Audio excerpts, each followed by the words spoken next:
Getting a little senile then. As chairman, He's turned out to be a great. as chairman, you can make assigned seats. Could make Yeah. You can make assigned seats as chairman. a little too far from Expressway now. Yeah. No, I'm not being, we have the best chairman there ever was right down there. Not doing anything other than showing up once a month. Yeah. Right on the money. Good evening, everyone. Call tonight's meeting to order. Mr. Metz, would you please call the roll? Sam Cornwall. Here. Roger Daniel. Here. Greg Emmerich. Here. Jeremy Lukinas. Here. Paul Nenny. Here. Todd Moore. Here. John Langhorn. Here. You have quorum. Thank you. Please join us in the Pledge of Allegiance. I pledge allegiance. Allegiance to the flag of the United States of America and to the republic for which it stands, one nation, under God, indivisible, with liberty and justice for all.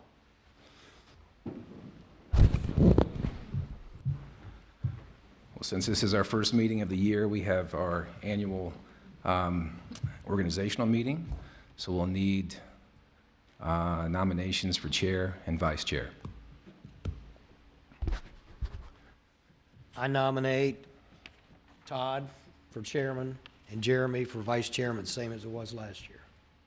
Second. Mr. Metz? John Langhorn. Yes. Todd Moore. Yes. Paul Nenny. Yes. Jeremy Lukinas. Yes. Greg Emmerich. Yes. Roger Daniel. Yes. Sam Cornwall. Thank you. Appointment of representatives and alternatives to the Architectural Review Board. I'm not sure exactly who's on that board. Mr. Metz, would you? Currently, we have Jeremy Lukinas and Roger Daniel as the two, and I'm not sure who the alternate is. Was Ju- it Greg? Were you the alternate? I did a historic and I had to back out of that, so. I don't know who our alternate is. Okay. Roger, Jeremy, would you like to continue in that work, or unless anyone else is interested? I'm okay with it. Okay. Was there a motion? Someone like to make a motion for the two? A motion that Roger and Jeremy continue their Okay. And a second? citation.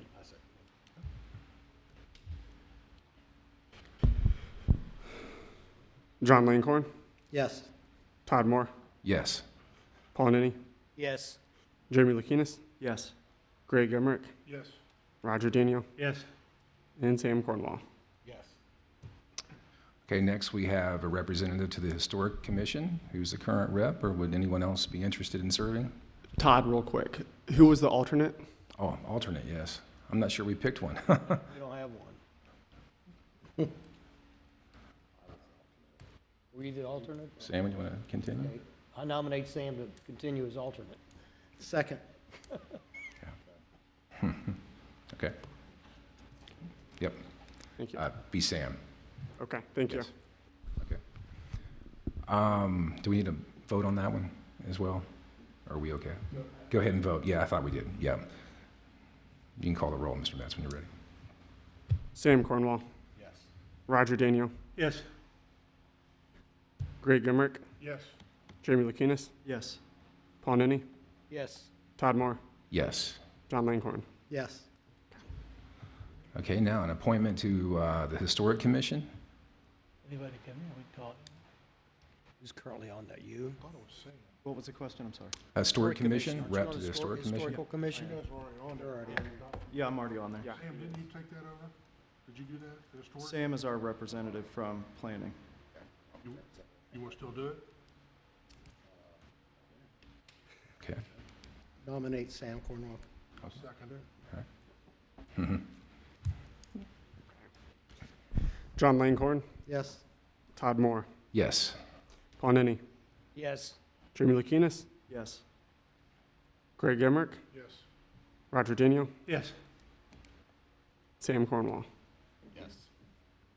Okay, and lastly, we have an appointment to the Board of Zoning Appeals.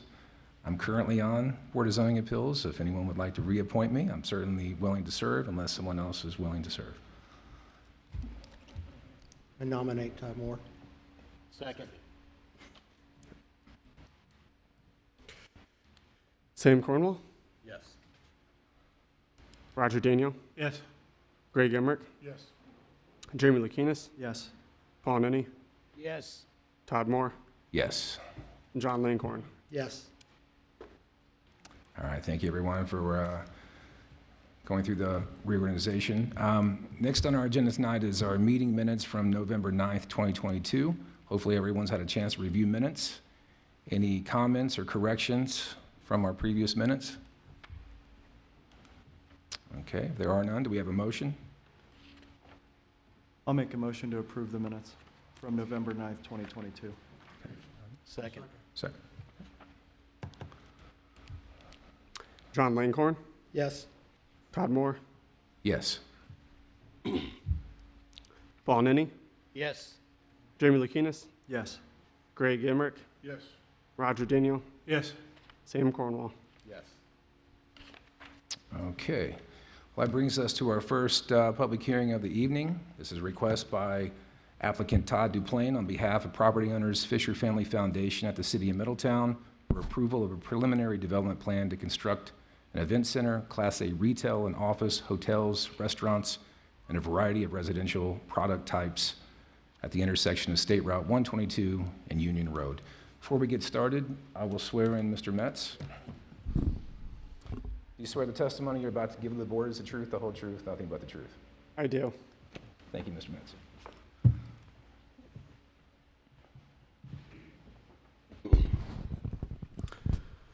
So tonight before us, we have a request from applicant Todd Duplain on behalf of property owners Fisher Family Foundation in the City of Middletown for approval of a preliminary development plan to construct an event center, Class A retail and office, hotels, restaurants, and a variety of residential product types at the southeast intersection of State Route 122 and Union Road, known as parcel IDs listed above. The properties are a total of 50.8 acres. The project will need approval by the City Council for the plan development map amendment and zone change. The subject property is currently zoned BCH, which is Business Center Hub District.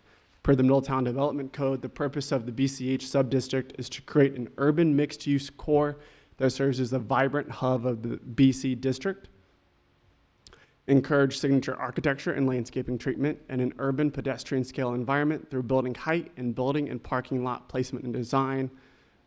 It's listed below or to the right with the star. The applicant proposes a planned unit development that will feature an event center, Class A retail and office, hotels, restaurants, and a variety of residential product types at the southeast intersection of State Route 122 and Union Road.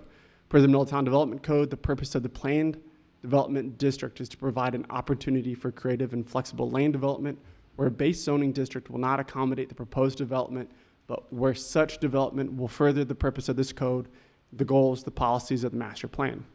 The PD district is designed to allow for deviations from certain zoning standards that would otherwise apply if not contrary to the general spirit and intent of the Middletown Development Code.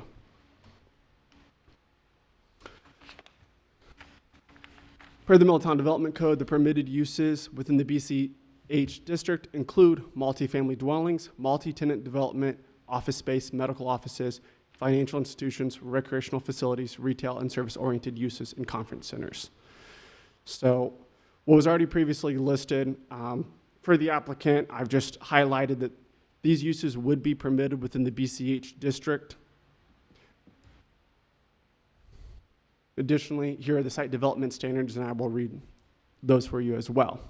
Per the Middletown Development Code, the current front yard setbacks range from 10 to 30 feet with a maximum building height of 90 feet. Additionally, there can be more than one principal building on an individual lot. When multiple principal buildings are located on an individual lot, the spacing between the buildings shall be reviewed and approved during the Certificate of Zoning Compliance review to ensure an adequate amount of building spacing and preservation of landscaping areas. As you can see here on the image below where it says BC District, there is a subsection for BCH Subdistrict that shows the building height can be a maximum of 90 feet with a 10 to 30 feet front yard setback. Per the Middletown Development Code, there are current amenities required within the BCH district. Pedestrian amenities shall be required in the BC district and include outdoor pedestrian plazas with benches, outdoor dining, outdoor playground area, water features, clock towers, public art, or similar outdoor feature that provides an amenity and/or focal point for pedestrians. At least 1 square foot of pedestrian amenities per off-street parking space is required in the BCH subdistrict. Pedestrian amenities should be placed in front of a building near the public sidewalk or near the building entrances. Pedestrian amenities may be provided as an alternative to buffer requirements along arterial and foundation planting requirements as follows. The length of perimeter landscaping for which landscaping is required may be reduced by the length of the street frontage for which pedestrian amenities are provided. The area within 10 feet of a building for which foundation planting areas are required may be reduced by the area for which pedestrian amenities are provided. So just to kind of recap on that, I explained what is already permitted at the site within the BCH district as it is now in the site development standards. The 2021 Comprehensive Plan Land Use Map designates this property for mixed-use employment. 2021 Comprehensive Plan Land Use Map, employment mixed use, which is primarily office, high-tech industrial, medical, or other similar uses with secondary uses that include commercial, service, and residential. Previously submitted is the master plan right here below, which was included in your staff packets and surrounding neighbor notices. There was an amendment, an updated site plan that I did email you, the Planning Commission, and I did share with the remainder staff, the rest of the staff. Here's the new updated or revised master plan as of February 3rd.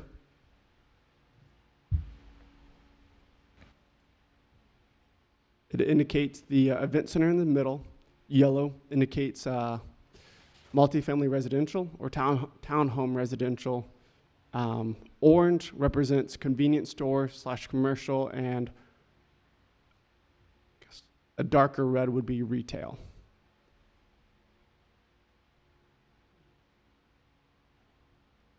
Here's a sight line from the Renaissance neighborhood looking into the development.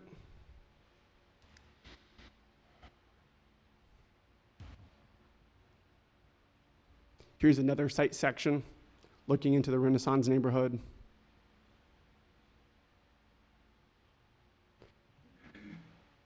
Here's an up-close view of the development with a bisection of the event center. At any point in time, if you would want me to slow down, I can. Here's an event center view looking north down the event promenade. Wow. Then here's an event center view looking south down the event promenade.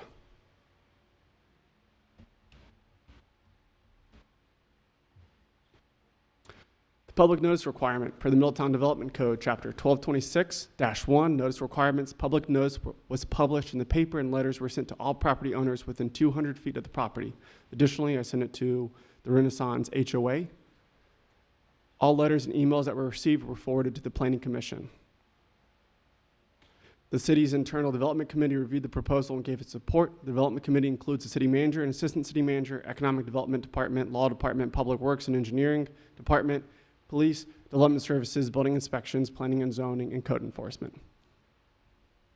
The construction plan needs to comply with the engineering manual of design, grading, stormwater, utilities, erosion control, and traffic. The review criteria for preliminary development plan and zoning map amendment. The following criteria shall serve as conditions that should generally be satisfied before the approval of the preliminary development plan and zoning map amendment. The proposed development is consistent with the master plan, other adopted city plans, and the stated purposes of this code in section 1204.07B15. The proposed development is necessary or desirable because of changing conditions, new planning concepts, or other social or economic conditions. The proposed development will not be detrimental to present and potential surrounding uses, but will have a beneficial effect which cannot be achieved as well as under other zoning districts. D, the proposed development will promote public health, safety, and general welfare. E, the proposed development is not likely to result in significant adverse impacts upon the natural environment, including air, water, noise, stormwater management, wildlife, and vegetation, or such impacts will be substantially mitigated. F, the preliminary development plan has been transmitted to all other agencies and departments charged with the responsibility of review. G, the proposed development has provided evidence of assured access, i.e. access agreement with the neighboring property owner, etc., to the development site upon submission of the preliminary development plan application. That concludes my staff report. The applicant is here. Great. Any questions for Mr. Mess? Any questions before I open the public hearing? Okay. The public hearing is now open. Anyone wishing to speak in favor, please come forward. Good evening.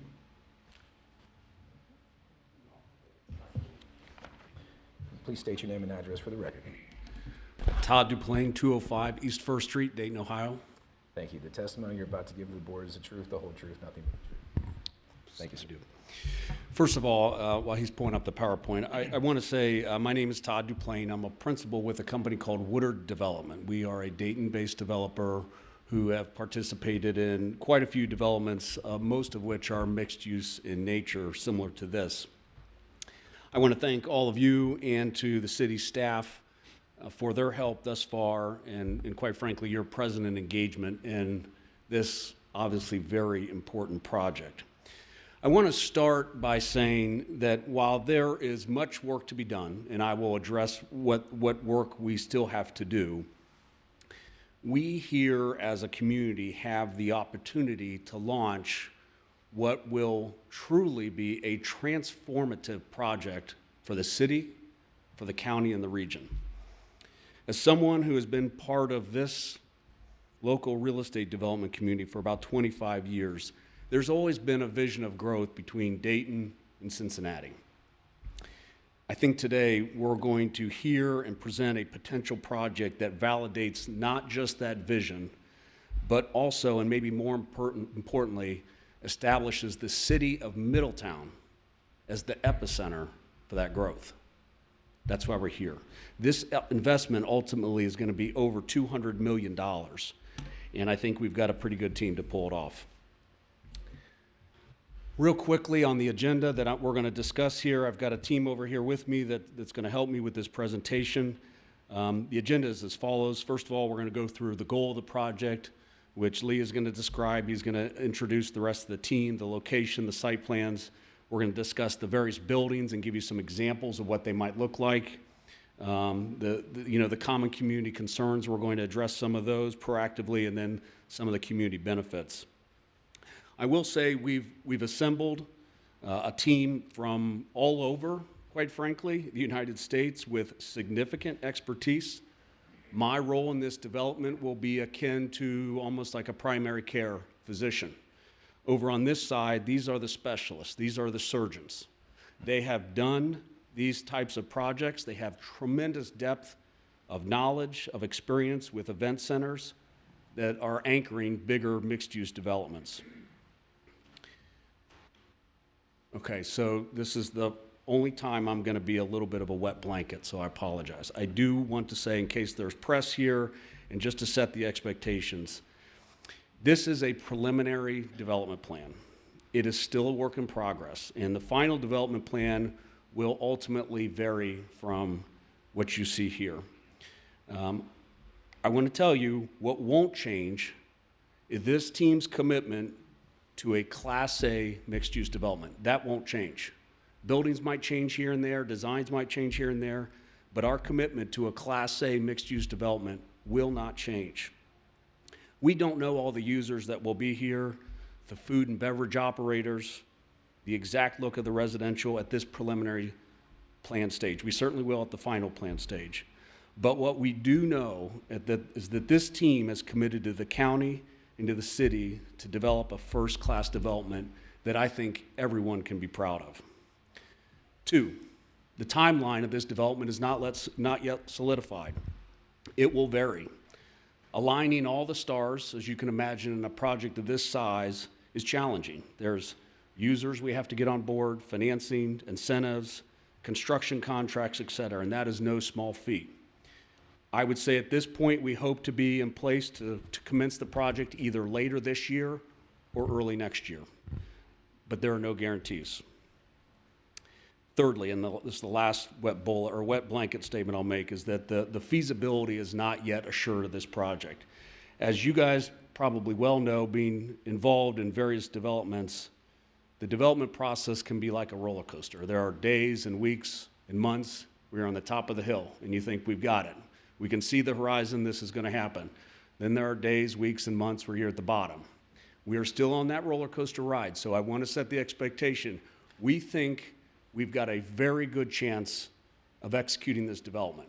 We've got a team that understands the risks and are taking every step to mitigate those risks, but this is not yet done. We've got a ways to go. Okay. That being said, I'm going to introduce one of the other key members of the team. Lee, if you would come up and share your comments on the goal. I'll have to swear you in, sir, for testimony. State your name and address for the record. My name's Lee Ploget. I live at 273 South Court Street, Scottsdale, Arizona. You swear the testimony you're about to give the board is truth, the whole truth, nothing but the truth. Yes, sir. Thank you, sir. Thank you, everyone. My name is Lee Ploget, and I'm the president and CEO of Community Center Partners. What we do is we develop, design, build, finance, and operate event centers, entertainment, sports facilities, and hospitality facilities on a national basis and in Western Canada. I was asked tonight to introduce our team and to speak a little bit about the goal, the vision, and how we got here. So I'm going to sidebar for a minute and talk about that. The vision or the goal, as illustrated on the screen, of the development is to create a sustainable, and I want to underline that word for a moment, Class A, mixed-use, regional asset, talk about the word asset in a minute, that benefits the residents of the city of Middletown, Warren County, and all Southwest Ohio. This statement, this vision, was created about a year ago, not by us. It was created through an effort between the city of Middletown leadership, Warren County Port Authority, and the Convention Visitors Bureau, with a vision to ask the question, can a facility and a vision of this nature be sustainable? Can it be feasible? If you ask my guys that have been with me for over 40 years, what does sustainable mean to me? As you'll learn, it means three things. It means revenue, revenue, and revenue. Mm-hmm. And if I don't see revenue, and I can't hear revenue, I don't see the finish line. So what happened in this delivery process when these public agencies came together to create this vision, they perfected that vision by issuance of an RFP about a year ago. Our group was one of the groups that responded, and I'll introduce my team and players in a moment, to that RFP. And we were noticed that we were selected to assist in the effort to define this vision. Before we jumped out and started any drawings or running any pro forma models or creating any wonderfulness as I define it, our first effort was to determine, is something of this nature, when we define the word asset, what does that mean? Is something of this nature, asset, is it and can it be sustainable in this market? A lot of great ideas, a lot of visions, but can it work? So the first thing we did with the city and the county and the Port Authority and Convention Visitors Bureau is we built a series of workshop sessions to explore those issues. We commissioned a company out of Chicago called Hunt & Strategic Partners to help us define this issue of sustainability. Through a series of pretty comprehensive efforts, we ended up with about a 500-page report that convinced us that the assets of the 5 categories that you probably heard talked about tonight is an event center, an entertainment complex, which you'll hear about tonight from our architects. Second, a hospitality component. Third, retail and entertainment. Fourth, medical office. And fifth, residential of the apartment and townhouse nature. All 5 of those boxes were checked by our national feasibility group, which led us to then begin the due diligence process and the study of what you're going to be presented tonight. And as Todd alluded to, is the process early? Yes, it is early. However, we started with a plan, with a program, and with definition of assets and definition of revenue and sustainability. I want to talk a little bit about our team, and I'll introduce some of them this evening as they will speak and begin discussing several aspects of the development. When we were selected by the city through the RFP, our design team of Perkins and Will out of Denver, Colorado, great friends. Don Delphus is here as one of the partners in the firm tonight. I will add they're the 4th largest architectural firm in the country, and in my opinion, one of the best in this business. As Todd alluded to, Woodard Development joined us early on in the process to close the loop on the development expertise on areas that we don't focus on, and that's the residential and the retail and the medical office. So together between Woodard and our team, we have a comprehensive solution to the story. Tonight also, he's a Canadian, but we still are friends with him, is the president and CEO of International Coliseum Corporation, currently out of Seattle and Arizona. So you'll hear from him today, and his specialty is in the area of arenas. And I want to close by saying that this is an exciting project. As Todd alluded to, it's significant. We have worked in this environment, through most of our careers, understanding the capital structure and how assets like this get financed. So we're prepared upon approval, of planning to allow us to now build our pro forma, start building the models, and move toward capital structuring. Don?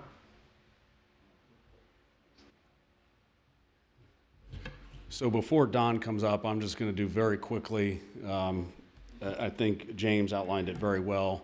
There are 3 parcels that comprise the roughly 51 acres. Parcels 1 and 3 are currently owned by Fisher Foundation. Parcel 2 is currently owned by the city of Middletown. We have consolidated all 3 to create this development. I'm now going to introduce Don. You've got 2 more swear-ins. Don's one of them, who is with Perkins and Will, the lead architect, and has a tremendous amount of experience with this type of project. Good evening, sir. Great. Yeah, I'm Don Delphus with Perkins and Will Architects. My address is 764 Humboldt, Denver, Colorado. You swear the testimony you're about to give the board is the truth, the whole truth, nothing but the truth. Yes. Okay, so we're going to hit this. All right. So again, this is a little different and a little revision compared to the one you originally saw, and we have continued to work on it. The goal was, once we really got the uses that we were discussing, and in order to make this a financially viable project, we then needed to look at a potential layout, and that's what I want to talk about tonight. So as we've continued to look at it, some of our goals, we want to create really a pedestrian-oriented village environment, but with easy access from the local streets. So primarily the access is going to be from Union Road 122 and Atrium Boulevard, which is already existing, and you can see on the upper right, that part is existing, and I think you all know it dead ends and gets people into that northeast office building parking lot. The idea is to extend Atrium Boulevard so it comes down to the south, goes around a radius, and then goes directly west and back to Union, so we're creating a loop road. The next idea is what we call Event Promenade, which is a central street, and create more of a larger grid for easy circulation. And then north of the event center, we also have Middle Drive. So the goal was to create this mixed-use neighborhood with easy access, with the idea that people can come from the highway or from the east and the south. They can easily get in here, but the roads do not continue either to the south nor do they go to the east through to any of the residential neighborhoods. So you're going out the same way you came in. And then the uses, as Todd had mentioned, that we had come up with and Lee for the feasibility study were retail uses, restaurant uses. So as you're seeing on the orange and the red, those are what we would call the more highway-oriented uses. So we put those on the north, as far away from the residential as we could. The idea, and we'll describe the event center in a second, I'll lead in a little more detail, that is really the center anchor that brings a lot of people to the site, but on a sustained basis. It'll be a community facility with a lot of practice, a lot of community wellness, and a lot of community sports. And then in order to create a center to it all, what we have is on the west side of the event center and the east side of the apartment building, the U-shape, what we have is ground level retail and or restaurant, food and beverage there, with the plaza in the middle. The idea is on special events like in the summer when the weather is nice, the event promenade could be shut down for community events. And then we surround it with people living there. So we're trying to create a live, work, play, and be entertained in one district with easy access. What you're seeing on the yellow buildings are apartment buildings with a number of floors, 4 to 5 floors in the center, 3 to 4 in the south. And then what we did is we downscaled the apartment building in yellow to the east to only 3 stories. So it will show you the sightline section in more detail again in a few minutes here. And we wanted to try to make sure we did not overpower. The biggest change of this plan compared to the one we sent, the more we looked at the area for Eberhardt's Run, the creek as it goes on the southeast part of our site near the nearby residential, it has a lot of topography, a lot of nature, a lot of trees, and we just decided at the end of the day, it's better to keep that as a natural buffer and only put one small residential apartment building east of Atrium and take the townhouses that were there previously and move them to the west.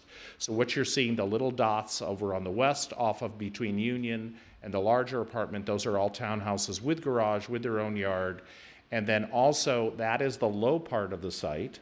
So what you're seeing are both retention, detention ponds along Union, because that's the last chance we can get to grab water, treat it before it goes back into the creek and continues on downstream.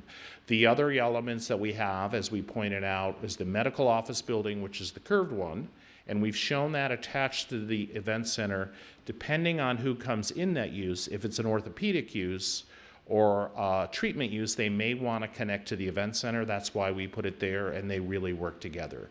The other thing is sometimes when we have some tournaments here, people will want to stay on site. So we have what we call a headquarters hotel, which is attached to the east side on the north end of the event center. And then across right on Atrium in lavender color, also we have another hotel across the street. So what we're trying to do is get visitors here. They can come, they can spend their money, they enjoy it, and then they can get on the road and go home and leave their tax dollars behind. So that's kind of the general thought of this. And again, what we've tried to do is create this pedestrian-oriented environment with tree-lined streets throughout. So to zoom in, again, what we were talking about, and one of the reasons we decided to go to a PUD is we want this village concept where it doesn't feel quite like downtown. We can have wider landscaped sidewalks with landscaping, and some of the regular zoning had more of a suburban feel. So we're using a lot of the same uses, but as he said, the existing zoning allows 90 feet, and we're using all surface parking lot, so we're never going to 90 feet on any of these buildings. And so what you're seeing is our current best estimate of how we would develop this, and what you're seeing is almost 50,000, 48 for medical office building, 2 stories, a number of retail, and a lot of that will be food and beverage, as opposed to, say, clothes stores, 2 separate hotels, and then the residential, both the townhouses as well as the 3 apartment buildings with different unit numbers.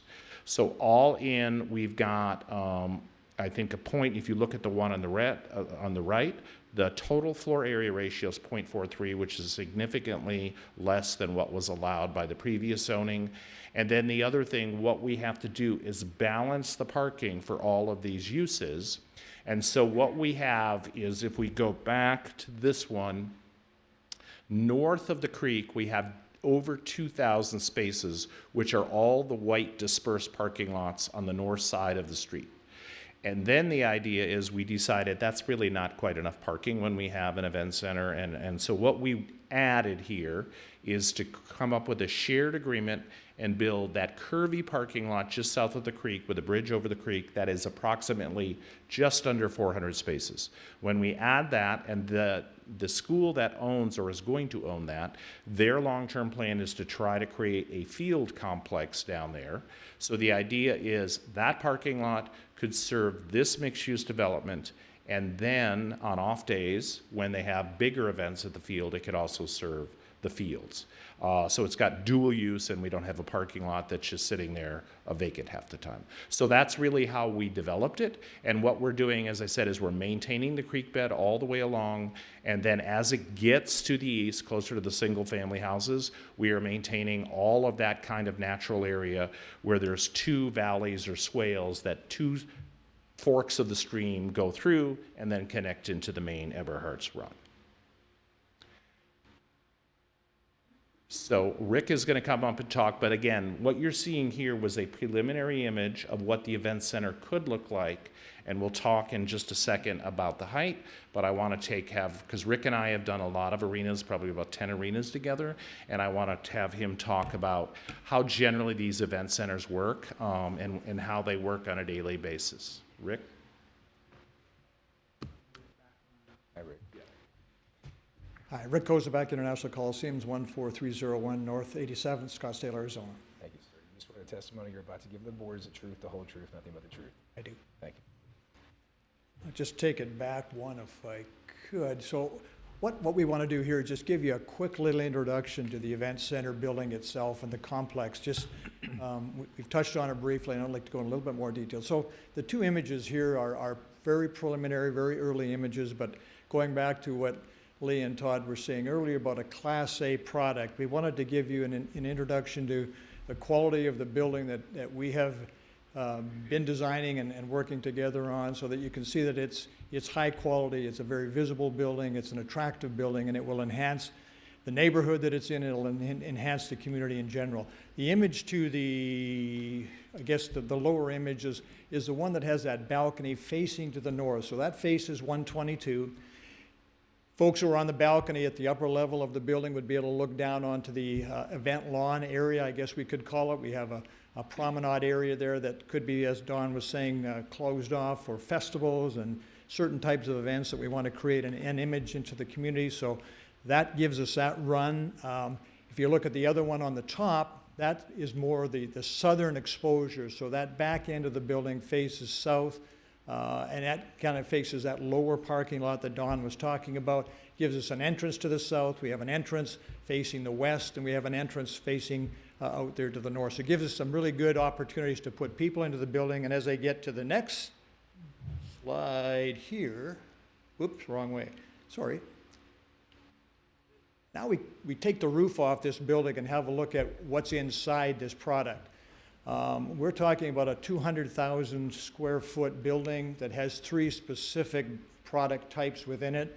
The large building at the top is meant to be a multi-purpose, multifaceted building. So although there's a definite tone of hockey in this building, most certainly there is, the 3 buildings and 3 product types allow us to do a variety of different things. As the nature of the community changes, the needs of the community changes, these buildings can flex.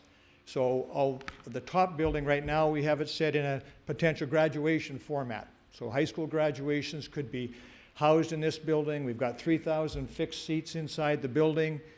Gives an opportunity for local high schools to have their graduation ceremonies locally. It also allows us to do trade shows. It would allow us to do banquets on the floor. We could potentially feed 1,500 people on the banquet floor. So it gives us a variety of different uses, but in a spectator mode, it's 3,000 seats. We slide down to the next two, in essence, they would be hockey facilities. And they're meant to be a twin pad, tournament-type hockey facility. However, the one in the lower corner there could be indoor soccer, it could be indoor lacrosse, it could be indoor football, it could be an area where we do all kinds of different events if hockey wasn't that particularly exciting at that time of the year. So these three particular ice surfaces could be all in one. They could be flexed into a variety of other combinations, and in essence give us an opportunity to do a variety of different things that bring people into the community, are also good for the community. We like to think of these facilities family-oriented, most certainly community event center-oriented, and it's something that we think enhances this development. It's kind of the engine, I think, that makes this development go, and we're very proud of the early stages that we're at in putting this all together. I'm going to take this back to Don, and I'll be available for questions after we're done here. Thank you.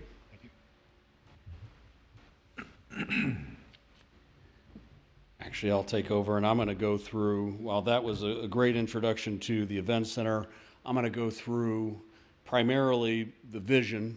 These are examples of what we would see outside of the arena on the remainder of the development. Again, these are examples.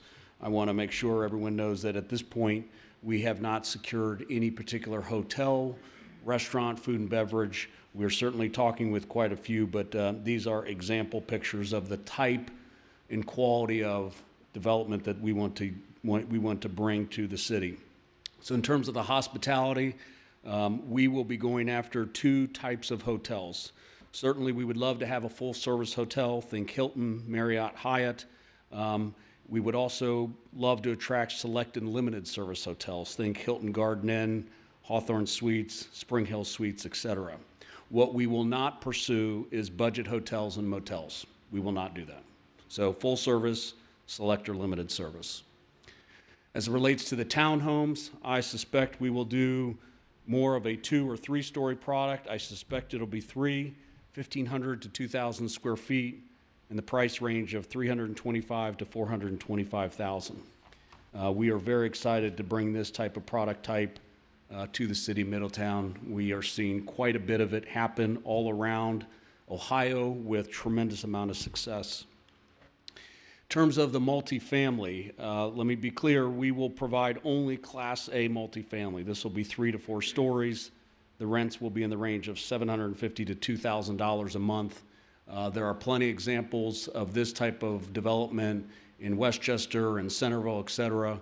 This will be a very nice multifamily type of product that we expect to bring. In terms of the entertainment, retail, food and beverage, and convenience store, first, in terms of the food and beverage, we will be trying to attract what I would refer to as a premium casual restaurant, think Fleming's, Cooper's Hawk, something of that nature.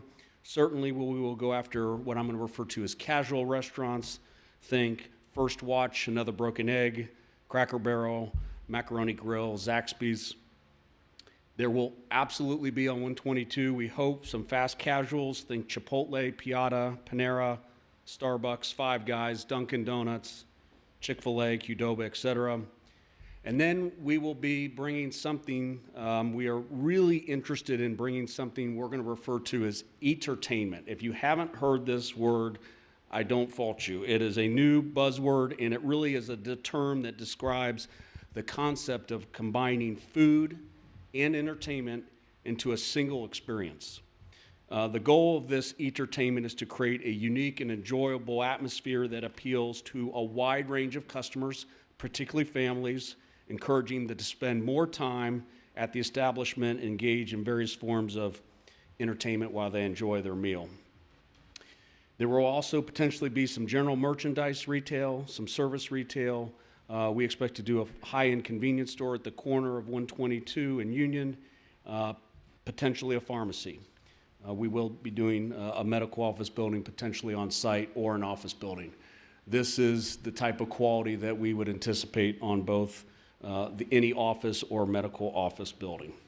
So I think one of the things you see in here before I bring Don back up is, again, at this point, as I said early on, we cannot tell you exactly what the buildings will look like. This is a preliminary development plan. All those details, we certainly expect to establish and get your review and approval at the final development stage. But what we will not waver on, first class, Class A. That is an absolute must, and that is what we will be bringing to the city of Middletown. Don?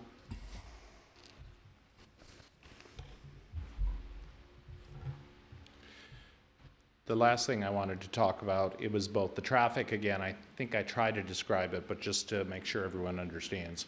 We have fully signalized intersection at Union and our atrium, at the intersection of Union and 122, and then the current fully signalized intersection at 122 and atrium at the northeast. A little confusing because atrium goes around. The roads we are adding, what we call middle drive on this, is a right in, right out only. So there you cannot go left on that road. And the same with the event promenade, right in, right out. Because otherwise we'd have intersections that were just too close to each other. So just so everyone understands that. And then as we started to look at it, it's a little deceiving. There's about a 3.5% slope at almost 40 to 50 feet from the far northeast corner of this site to the far southwest. So it sounds like bad, but 3.5 is not that big, but this is the natural area, and the more we looked at it, we said, let's just leave it alone. It's too hard to deal with economically, and just leave the people who live there. Let's be at least a block away from them. So it's about 550 to 600 feet away from the single-family residential to either the first apartment building. So that's why we wanted to show. We wanted to do a blow up here, and because of this site slope, this one is what we call Site Section A, and I don't know the name of the road, I should, but the first cul-de-sac to the north is where we are measuring. So this is an imaginary site section cutting through the site. And so what happens is the last houses to the west of that cul-de-sac are in the Renaissance neighborhood, are relatively high and on a hill. Then you see it slope down with a lot of natural trees behind them. So the yellow is the 3-story apartment building. And again, we kept that to 3 stories so that as the houses look out, the idea is they're not looking down on a roof, and they're also not looking up at a building looming over them. You can see the 3-story apartment building is almost the same height as the 2-story house. Then way further away, we go across the parking lot and we go to the event center. The event center varies from about 40 feet at the edge, and the southern part's a little lower, to the part Rick told you with the 3,000 seats, that's a little higher. That's about 55 feet at the peak, which is what that blue is showing as 55 at the peak. And then finally, the larger apartment building across the street is the same size as the event center. Then we do it again and go Site Section B, which is the newer cul-de-sac with the newer houses. Again, we're going across then the natural area. You can see all the houses lined up, the last one on the left. It's about, I think, 5 feet lower than the cul-de-sac to the north, but it is still higher than where all our buildings are put. So we go through the natural woods area, down to the swale, back up. The medical office building, again, is only 2 stories. So we're actually a little lower than the last house on the cul-de-sac. The event center is a little taller than that, and then again, you see the apartment building. So our goal, again, was to make sure people aren't necessarily looking down on roofs, and also they're looking at the facade of a building. And so try to make it as, good of a neighbor as we could be for these kind of buildings, knowing it has a little more density than a single family. The other thing I should note is the rendering we showed you of the event center, our goal is to create street level activity on the north and the west, and Rick showed you that entry to the south. But on the east of this building, there's very little glass. What the glass you show on the west will not be on the east, because that is more where the surfaces are and the backstage.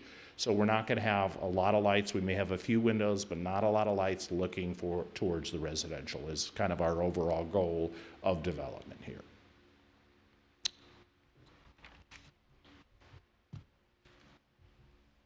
Okay, we're almost done, I promise, and I appreciate the patience. So last thing I want to talk about, and then the team is more than happy to take questions to the extent there is. When we look at this project, obviously there's a lot to consider and a lot for everyone to study and think about. This team has been hard at it for over a year, pursuing this and contemplating multiple site plans, multiple locations, multiple uses.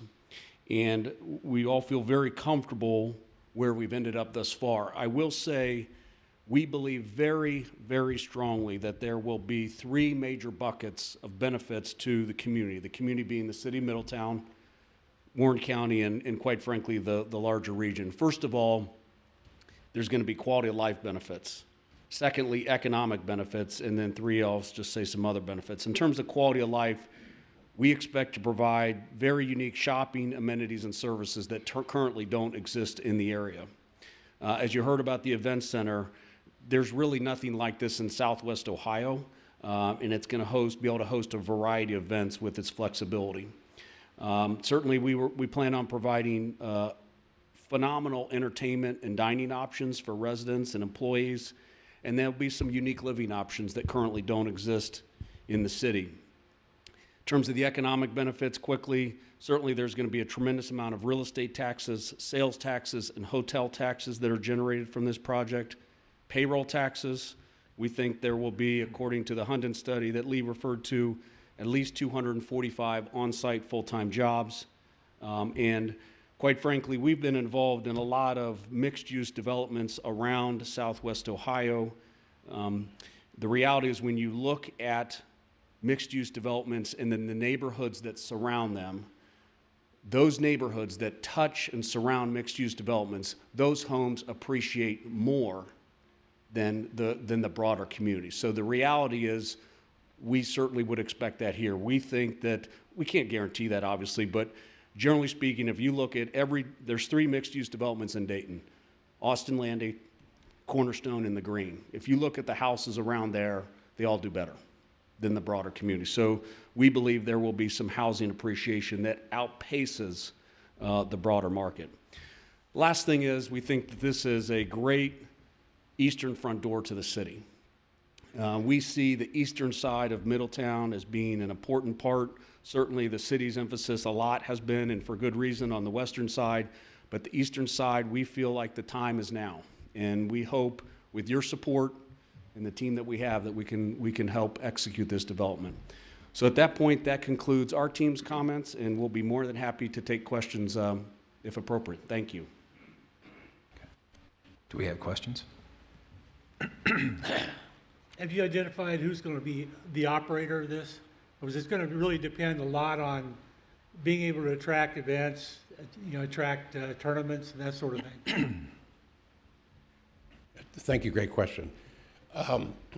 Yes, we've identified three firms, two of which are national sports event center arena operators, and a third is an event planner that has a pretty good footprint, in the Ohio area as well as throughout the United States.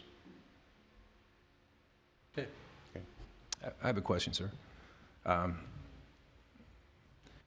Earlier it was mentioned about feasibility, that feasibility was not assured. Could you further explain that comment?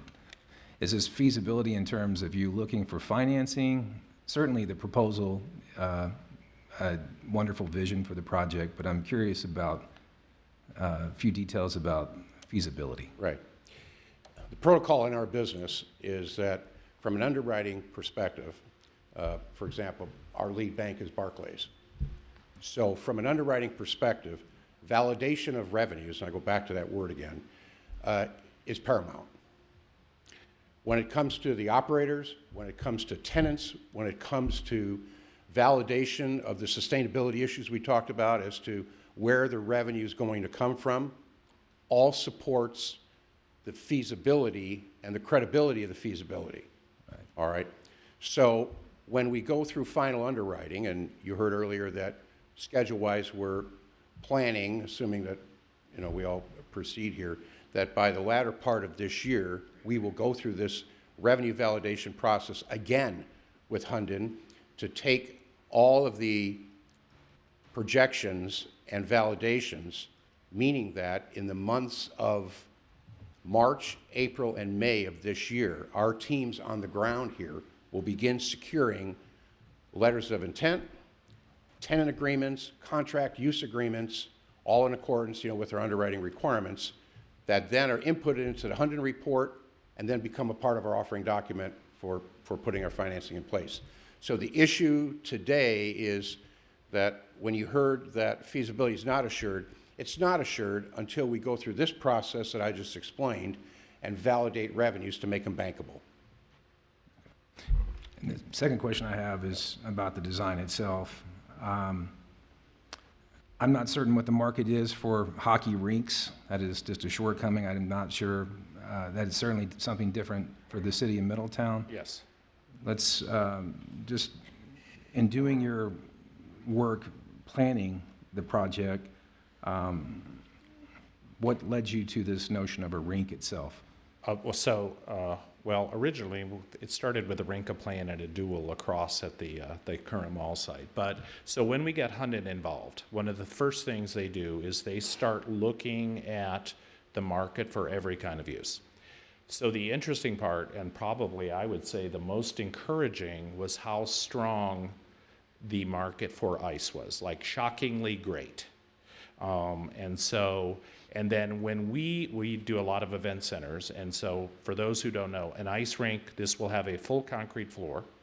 So basically what happens is, like, you can have ice be laid in the winter, you cover it and insulate it, and as Rick showed you those other, you can bring chairs out and do concerts, you can bring carpet out and do trade shows, you do the sports turf. We just opened a triple ice arena in Utica, New York, and they're constantly converting it back between turf and other uses and ice.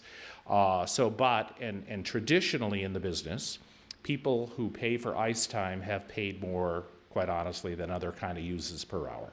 So you get that use, and what happens is there's a whole sequence that Rick started to explain, I think. Like in the morning, you'll get teams coming in, and you get figure skating, and then at night you get more of the youth leagues, and then you get the adults coming in. So they're just constantly being rented. But then what we look at is with this type of operator that Lee described, they'll be out there saying, well, do we want 3 ices for today? Do we want 2 ices? Do we want one turf? What kind of other events? That's why you need those type of people who understand how to operate these kind of buildings to maximize it.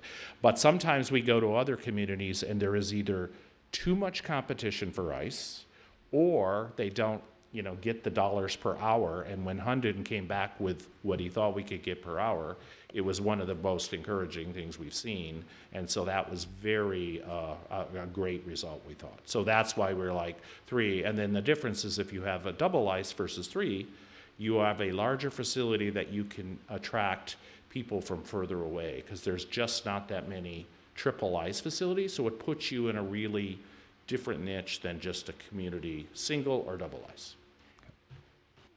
Thank you for that. And a couple other events that occurred that supported this belief of feasibility of the size of this facility, as was illustrated by Rick's presentation of 3 surfaces. It's important to understand the flexibility requirements, because from an underwriting perspective, we deal with this all the time to make sure that the facility has maximum time and space utilization.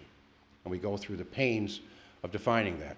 Since we went through the first phase of the feasibility study, at the latter part of 2022, it became apparent from Hunden's findings, as well as over 40 local organizations has expressed an interest, hockey and ice skating organizations expressing an interest to look for a place to play.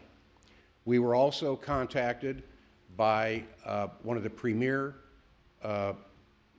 junior hockey leagues in the United States looking for an expansion position, and that is ongoing negotiations as we speak. They are a significant player in the industry, and these are young players that move on from this level of hockey to D1 programs, as well as being drafted in the NHL. So it's that level of play with average attendance of 2,000 to 2,200 attending a game. The other thing that happened, which was really interesting, is we were contacted by an old hockey associate of mine out of Canada, who is the CEO of an international tournament provider in Europe, North America, Canada, and the US. And he shared with me that if a facility like this would be built, he'd be first to relocate their headquarters to this location to support international tournaments. That rang positive to us in our initial due diligence and study. So just in closing on your question, the growth of youth hockey, in the United States is pretty logarithmic. It's a $16 billion a year business, and it's getting bigger. And it becomes a key part of us being able to justify, again, the revenues and the underwriting of building a facility like this if we can sell the space. And lastly, when I talked about a concert or event provider, we're not always going to enjoy indoor lacrosse or indoor football or hockey or figure skating. There's other events that need to occur. We are targeting right now from a feasibility perspective of over 24 events of significant nature to be housed here. So our event planner has already given us some significant proposals and concepts as to what that looks like from a capacity perspective, timing perspective, and revenue, to the community. Thank you, sir. Thank you. Any other questions? Okay. Anyone else wishing to speak in favor, please come forward. Good evening. Paul Lally, 1 Donham Plaza, City of Middletown. You swear the testimony you're about to give the board is the truth, the whole truth, nothing but the truth. Yes, it is.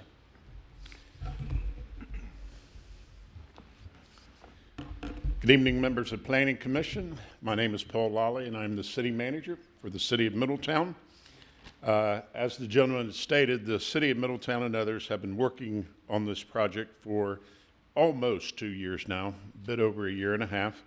And the City of Middletown recommends that you approve the planned development presented before you this evening.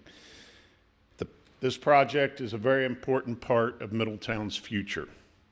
It's a significant part of our vision for the future.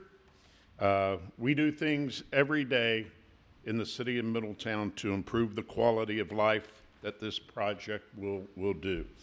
And the vision for the future of Middletown, this project will help us create resilient neighborhoods. It will help us enhance a thriving economy. It will help us provide strong infrastructure. It will ensure health and safety, and it's going to build a Middletown that we can all be proud of. This is something that Middletown needs and that we have been looking to accomplish for a long time. These are all part of our comprehensive plan, Destination Middletown, and this project, as I stated, will improve the quality of life. And as the city manager, I strongly encourage you to approve this development project. Thank you. Thank you. Anyone else? Yes, sir. Need to swear you in once. Martin Russell, with 406 Justice Drive, Lebanon, Ohio, 45036. You swear the testimony you're about to give the board is the truth, the whole truth, nothing but the truth. I do. We just want to appreciate the opportunity to come and speak with you. As I said, my name is Martin Russell. I'm the Deputy County Administrator for Warren County and also the Executive Director of the Warren County Port Authority. As you might see from the slide, our logo is on this in conjunction with the City of Middletown. I really stand, I think, in support of what Paul just came up and said. We have been invited to participate with the city on really helping to change the front door. But what's probably more importantly is, from a county's perspective, this is the heart of Warren County. This is the heart of the 75 corridor, as Todd alluded to, when Cincinnati and Dayton continue their merger. It's going to merge on top of Middletown. Our staff that's here tonight, we've spent a lot of time doing projects in Warren County. We've been waiting for this opportunity to sit there and partner up with Middletown, and this has been a really great process in order to do so. We stand, we talk about the event center and other items. We stand to sit there and be a participant in this in a whole host of different ways. The Warren County Commissioners have developed a framework for items that they want to sit there and invest in, and they're willing to put their resources towards the investment of this development as well. The Warren County Port Authority, we originally were the ones who went out for the Hunden study to make sure that we could see that the feasibility would come back. It came back resounding. Most likely, as this moves forward, the Warren County Port Authority, or in partnership with the Middletown Port Authority, will sit there and have ownership asset of the event center. Warren County stands in front of you today, and specifically the Port Authority as more of the mechanism to get these done, to sit there and say that we are heavily invested in time and energy to this project. We want to see it across the finish line.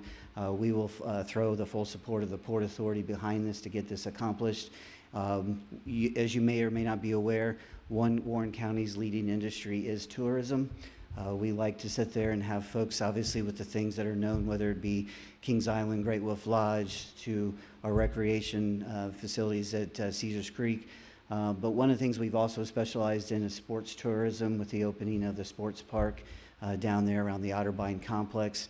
The Port Authority was fully engaged in that. The Port Authority also has the event center at the fairgrounds that is sitting there and being successful. We have a track record of being at these. We stand in conjunction with the city to get this accomplished. One of the things I think Todd alluded to, or actually was fairly specific on, is we pride ourselves in Warren County in having very balanced growth. We understand the importance of residential, but also that mixed use to really sit there and broaden out the economic development base. The ability for being in tourism, being a very large industry inside of Warren County, is very important because it does have people come in, experience the great things that are going to be on this site. They will spend money at the hotels, they will spend money at the restaurants, which will pump into not only your economy in Middletown, but will pump into the sales tax and the items that we collect at the county.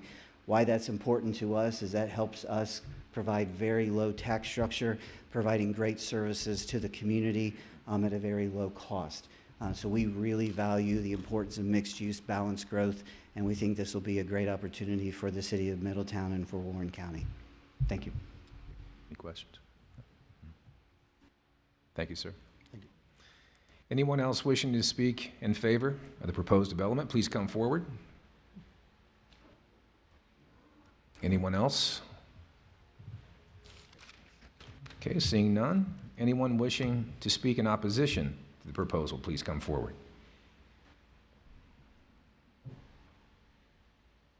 I'll repeat again. Anyone wishing to speak in opposition to the proposal, please come forward. Okay, seeing none, I will close the public hearing. We'll ask for staff recommendation.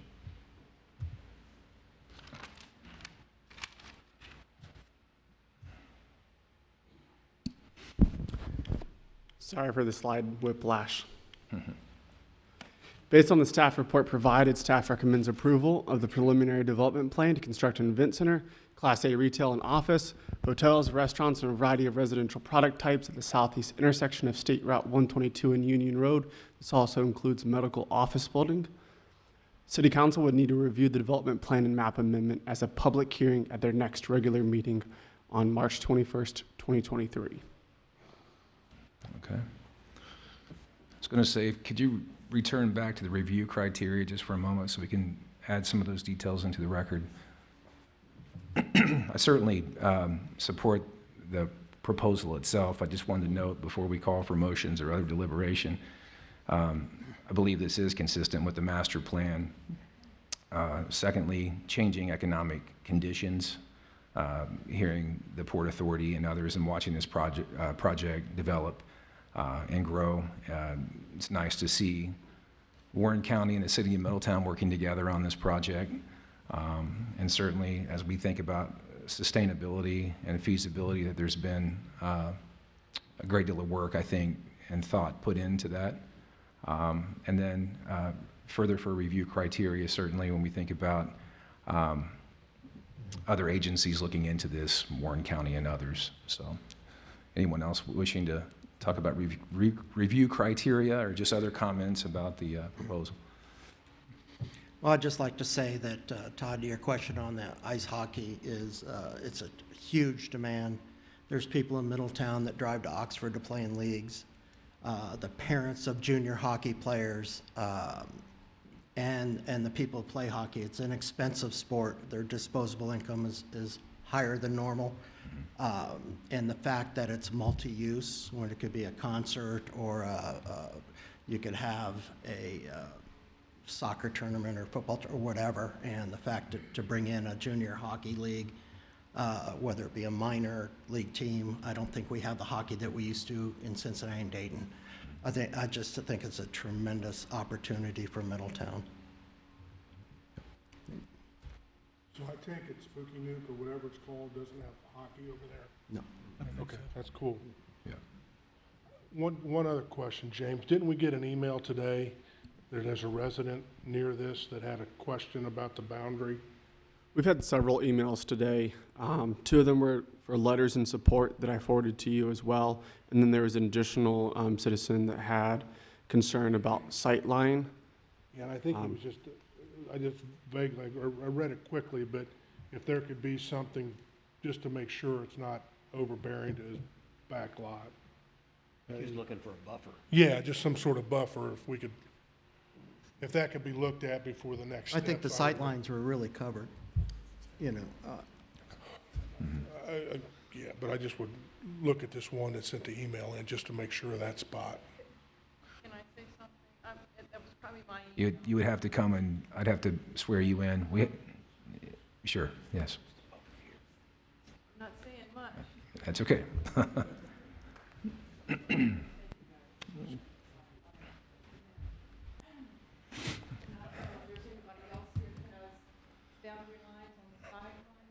Could you state your name and address for the record, please? Connie Campbell, 5539 State Route 122. You swear the testimony you're about to give the board is the truth, the whole truth, nothing but the truth. Yes, I do. Thank you. So I just wanted to say, since the plans have changed and you all have moved the sight lines, my property is the wooded property with a cabana, if you saw that. So changing the sight line doesn't affect me at all now. I love it. That's all. So I'm fine with it. Todd, never mind what I was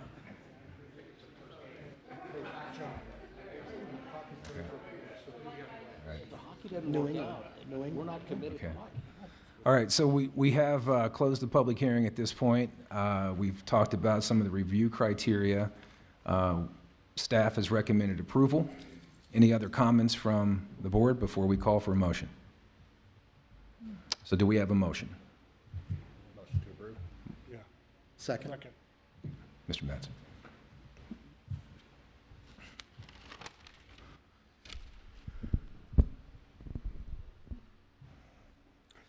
Sam Cornwall. Yes. Roger Daniel. Yes. Greg Emmerich. Yes. Jamie Lukinas. Yes. Paul Nenny. Yes. Todd Moore. Yes. John Langhorn. Yes. All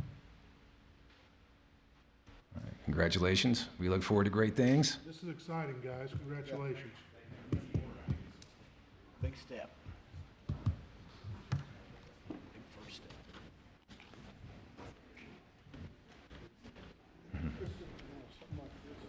Wow. It is a big deal.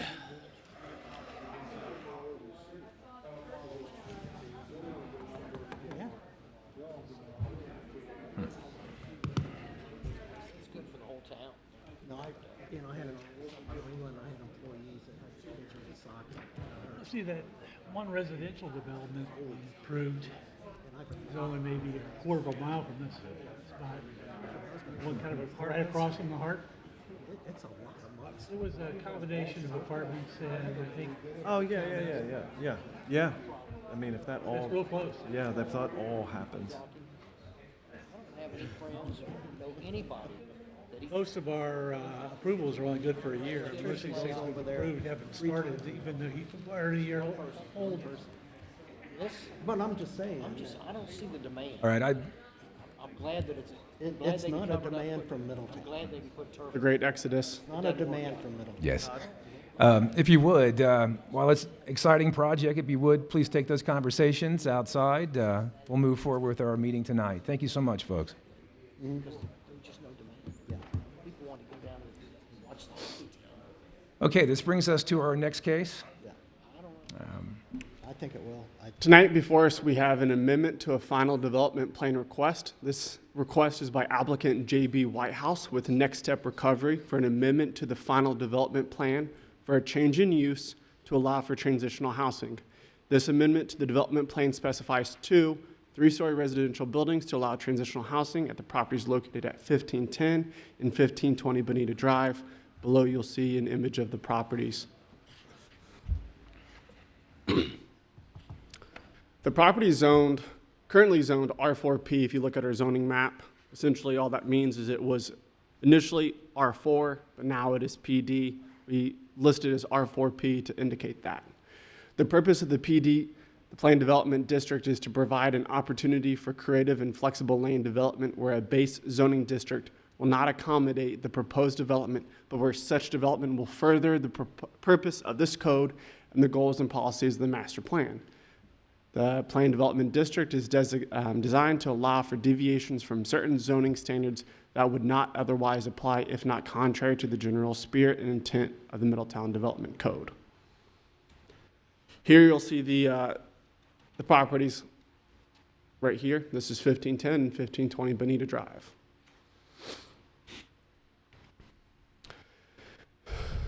I have posted both 1510 and 1520 Bonita Drive's Certificate of Zoning Compliance. This was approved as 12-unit apartment buildings back in 1988.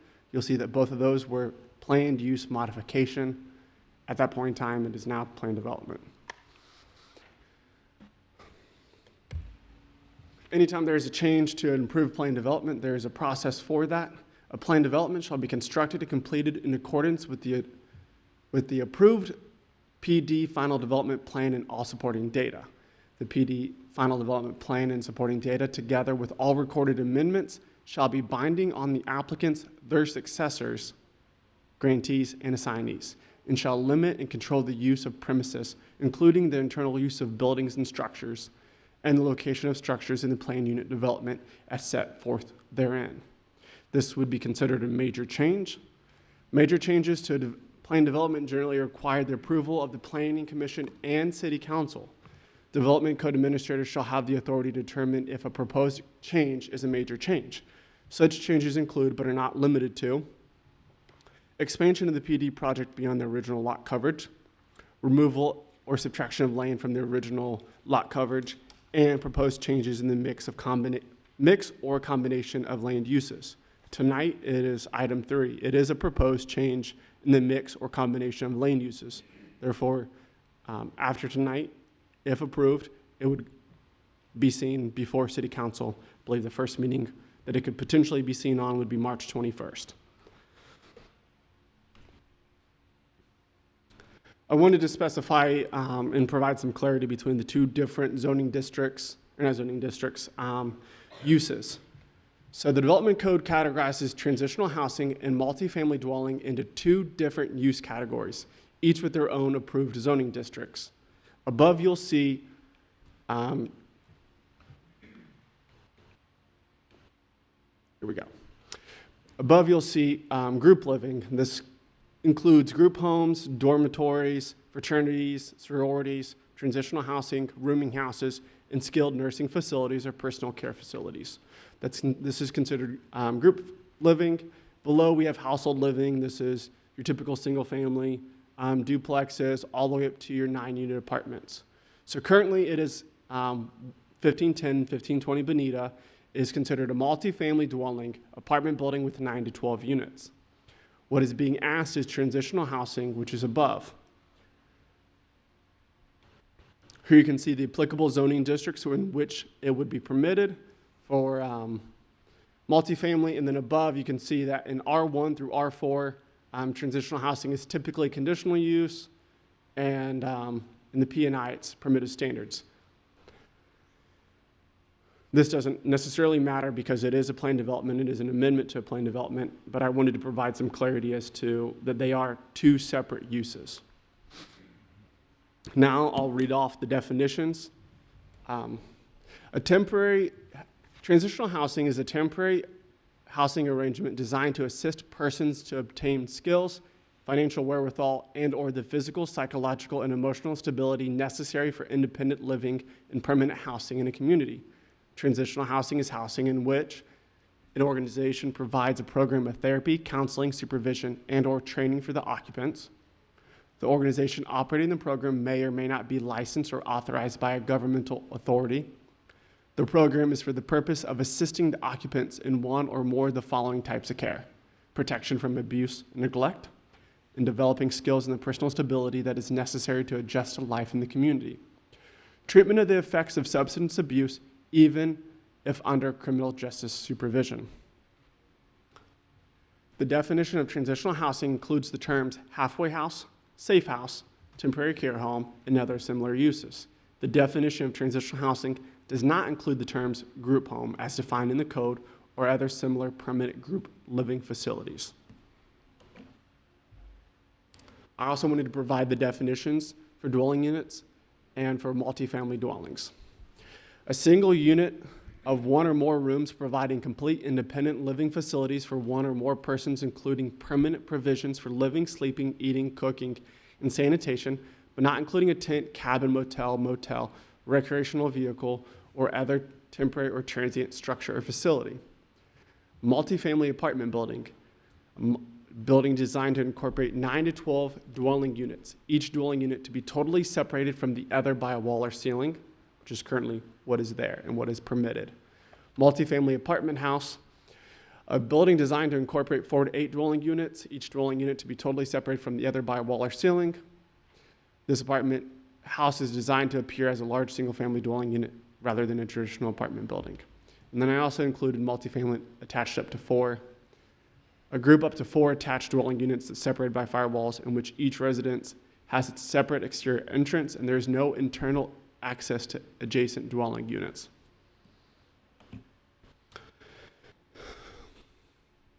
Generally, in the P&I district, transitional housing is permitted with standards. I have included such standards. These standards are not applicable in your decision-making process, but they would be if it was permitted, if it was in the P&I district. I included them just as much clarity as possible. No exterior alteration of the structure shall be made by which departs from the residential character of the building. All new structures prepared shall be compatible residential design with the surrounding neighborhood to the degree possible. Additionally, this is also a set of criteria that you'd look at if it was a conditional use as well. So there are zoning districts where this would be permitted as a conditional use or where it would be permitted with standards. Either way, you would still look to these standards. So 2, in order to prevent the concentration of such facilities, no transitional housing shall be located within 1,500 feet of any other transitional housing or group home. Such distances shall be measured along a straight line from the corner of the building containing one facility to the nearest corner of the building containing the second facility. The facility shall have 24-hour supervision consistent with pertinent supporting agency standards, subject to review and final approval by the Planning Commission.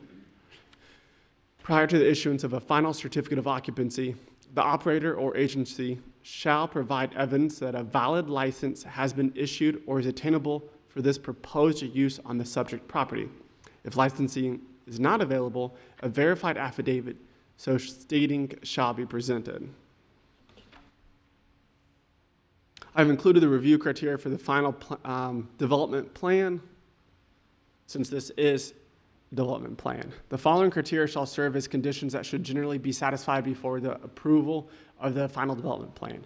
Appropriate arrangements with the applicant have been made, which will ensure the reservation of common green space as indicated on the preliminary development plan and final development plan. Appropriate agreements with the applicant have been made to ensure the proper completion of public improvements in compliance with Chapter 1222, subdivision design. The proposed final development plan for the individual sections of the overall PD is consistent in contents, building location, land uses, densities, intensities, yard requirements, and area and frontage requirements with the approved preliminary development plan. The minimum common green space areas have been designated and shall be duly transferred to a legally established homeowners, property owners, or condominium associations, or has been dedicated to the city or another public or quasi-public agency. Each individual phase of the development plan can exist as an independent unit that is capable of creating an environment of sustained desirability and stability, or that adequate assurance will be provided that such objective can be attained. Any part of the planned development not used for structures, parking, or loading areas or streets shall be landscaped or otherwise improved, or if approved by the Planning Commission, left in its natural state. That ends my staff report. We do have our Assistant Law Director, our legal counsel, Austin Muser, with us, as well as the applicant being here. Do you have any questions for me? I do have a question.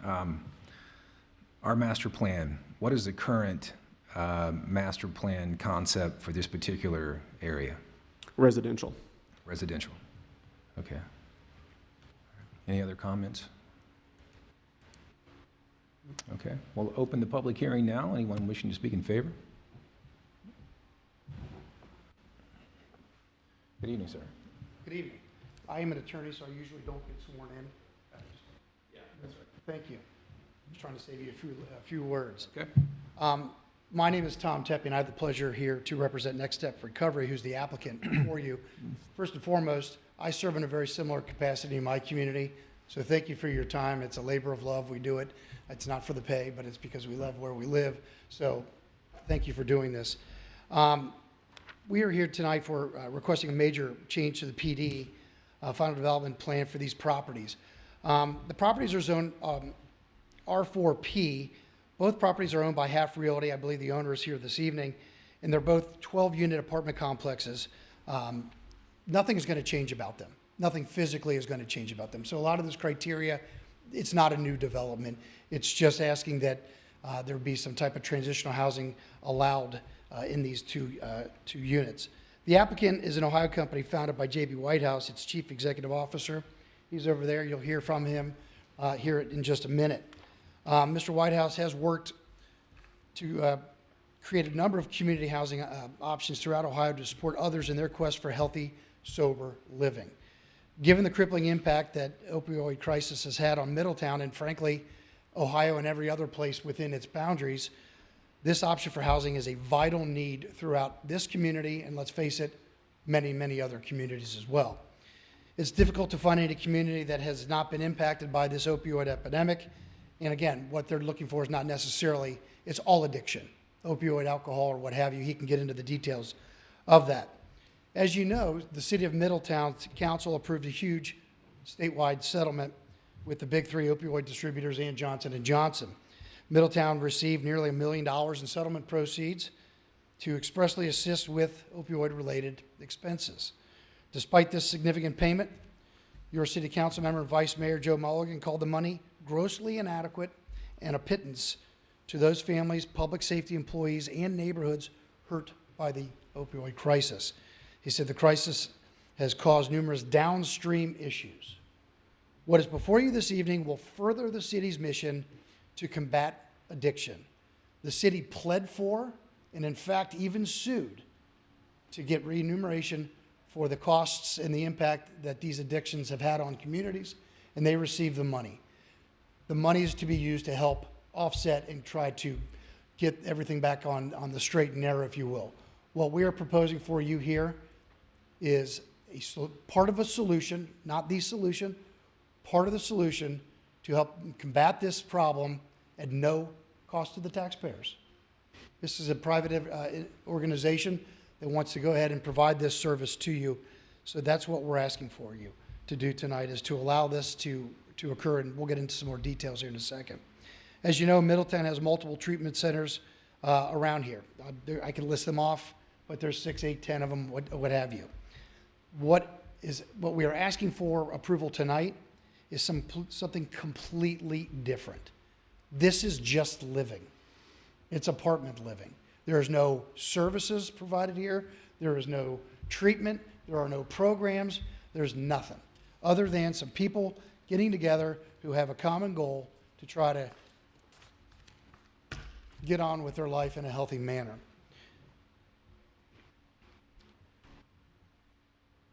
So the goal for the properties and for Next Step is to create this safe, structured, welcoming recovery transitional housing for those recovering from addiction. They will continue on their journey of recovery. They're not going to do it on site.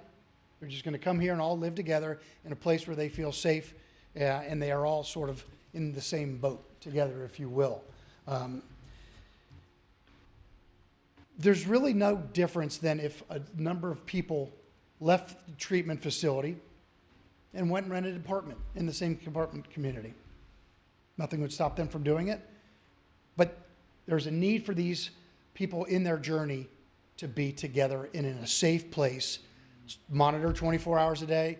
We've submitted, I think, a very, very detailed application with the house rules, the security, all of these things that happen.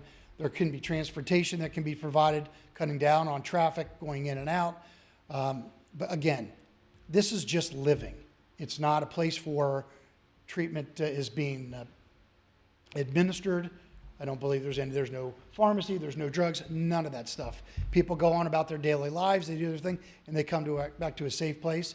And frankly, eventually they will graduate, they will leave.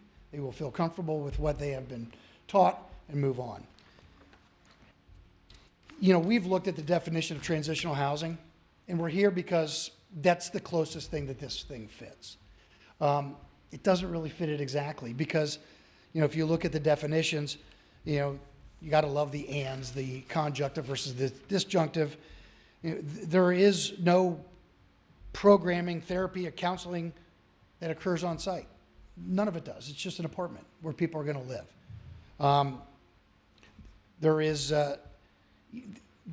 no licensure that's required for this. You know, you look at some of the standards that are contained in there. They're not going to change the outside. There is no state licensure that's required. So we think that this is a very logical, very good use of these two properties, 12 units apiece, not too big. They're already there, and it's going to be transparent. It's not going to be where you're having services, treatment, and everything else. It's just going to be like another apartment complex with people that are on a little bit different journey than you and I may or may not have been on. But certainly we all know somebody that's been on that journey, and we can all appreciate that it's tough. So I'll turn this over to Mr. Whitehouse unless you have any specific questions for the pesky lawyer. Mm-hmm.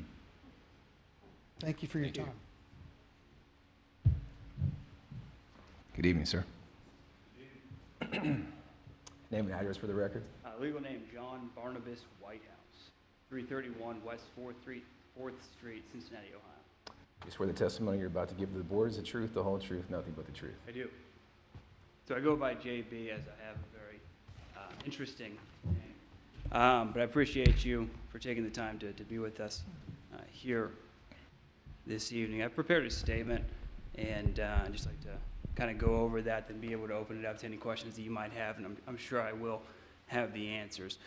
But if you read the application, I've taken by now that you read a bit about me in the application we've submitted, but I'm sure there's still lingering questions rattling around as to who is this guy. I'm happy to answer that for you. I'm a behavioral health care worker. I'm a CEO. I'm an author. I'm a brother. I'm a son. I'm a grandson. I am an addict and I am an alcoholic. My name is JB Whitehouse. Now, you don't know how many times I've heard, you struggled with addiction? No way. And from the outside looking in, it'd be hard to understand. I come from a good family. I was raised in a good environment, so how could I have ended up living and selling drugs a few blocks away from what was known at the time to be the most dangerous neighborhood in the nation for murder per capita? How, and maybe more importantly, why, did I burn down everyone and everything around me to the point where I was left destitute, on the verge of death, clinging so desperately to life? How did that happen? Maybe it was just the way I was born. Maybe it's genetic. Maybe it's a defect of being adopted at birth. Maybe I was influenced by society, pressured into it. Maybe certain indulgences for me were normalized at a young age. Maybe it's a combination of things. Or maybe I made a series of choices that quickly took grip over my soul and turned what would have been considered dabbling or experimentation into full-blown physiological dependence. But that's the thing about addiction. It doesn't discriminate. There is no rhyme or reason to it. It doesn't care who you are, where you come from, how much money you do or don't have. Excuse me.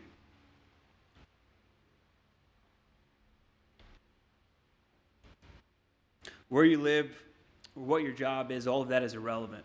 Addiction is a dark, dismal, depressing existence because you really can't call it living, and it's riddled with death. Over the last few years, residents of Ohio, and specifically Middletown, have had that last part brutally seared into the forefronts of their minds. Drug-related deaths year after year have soared to increases of hundreds and even thousands of %, and they weren't all junkies living on the street, as much of the stigma perpetuated here regionally would lead you to believe.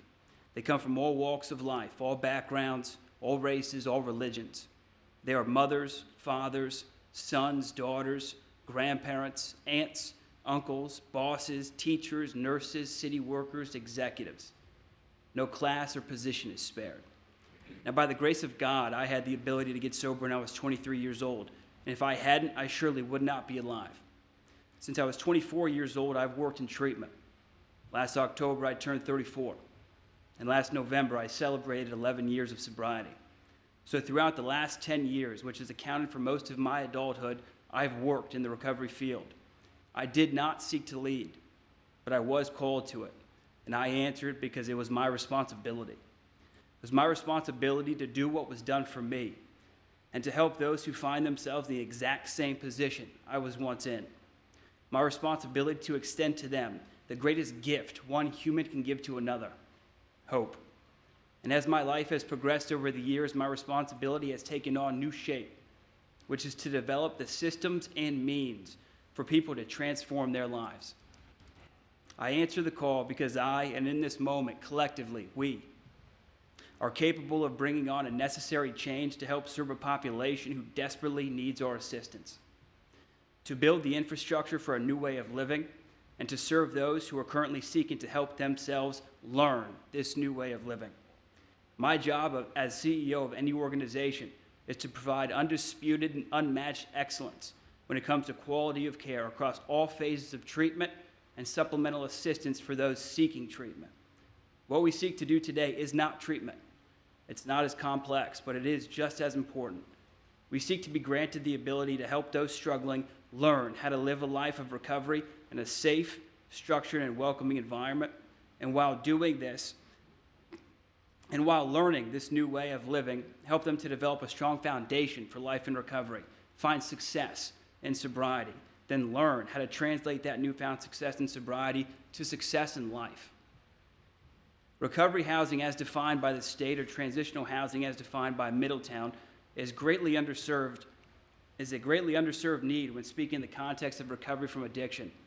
Too often, treatment programs are developed on an outpatient basis, utilized as a primary form of treatment, but do not partner with nor know of quality resources to refer patients to for housing, leaving these patients to return to the same environment they had come from, if they even have a place to return to at all, which is often an environment that is far from conducive for a life of recovery, expecting a miraculous change to take place.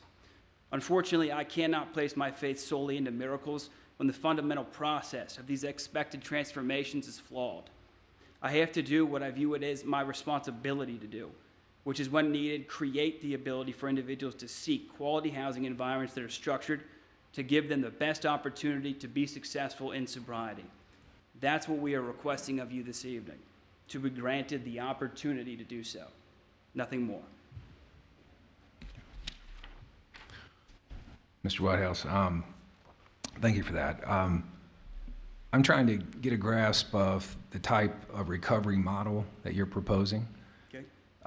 Before I dig into too many of those details, I want to ask you first, the current arrangement would be, or the idea would be, that you would, are you going to lease these two buildings from the property owner? I wish I could buy them. Unfortunately, right now, my only option is to. Okay, so you're leasing those two buildings, and the question I have for you, when we're thinking about this broader question about combating addiction, legal counsel said that there would be no services, no programs, nothing. Correct. Why is that the case? Because this is not a treatment program. This is, for lack of a better term, that is not falling specifically in your definition, sober living.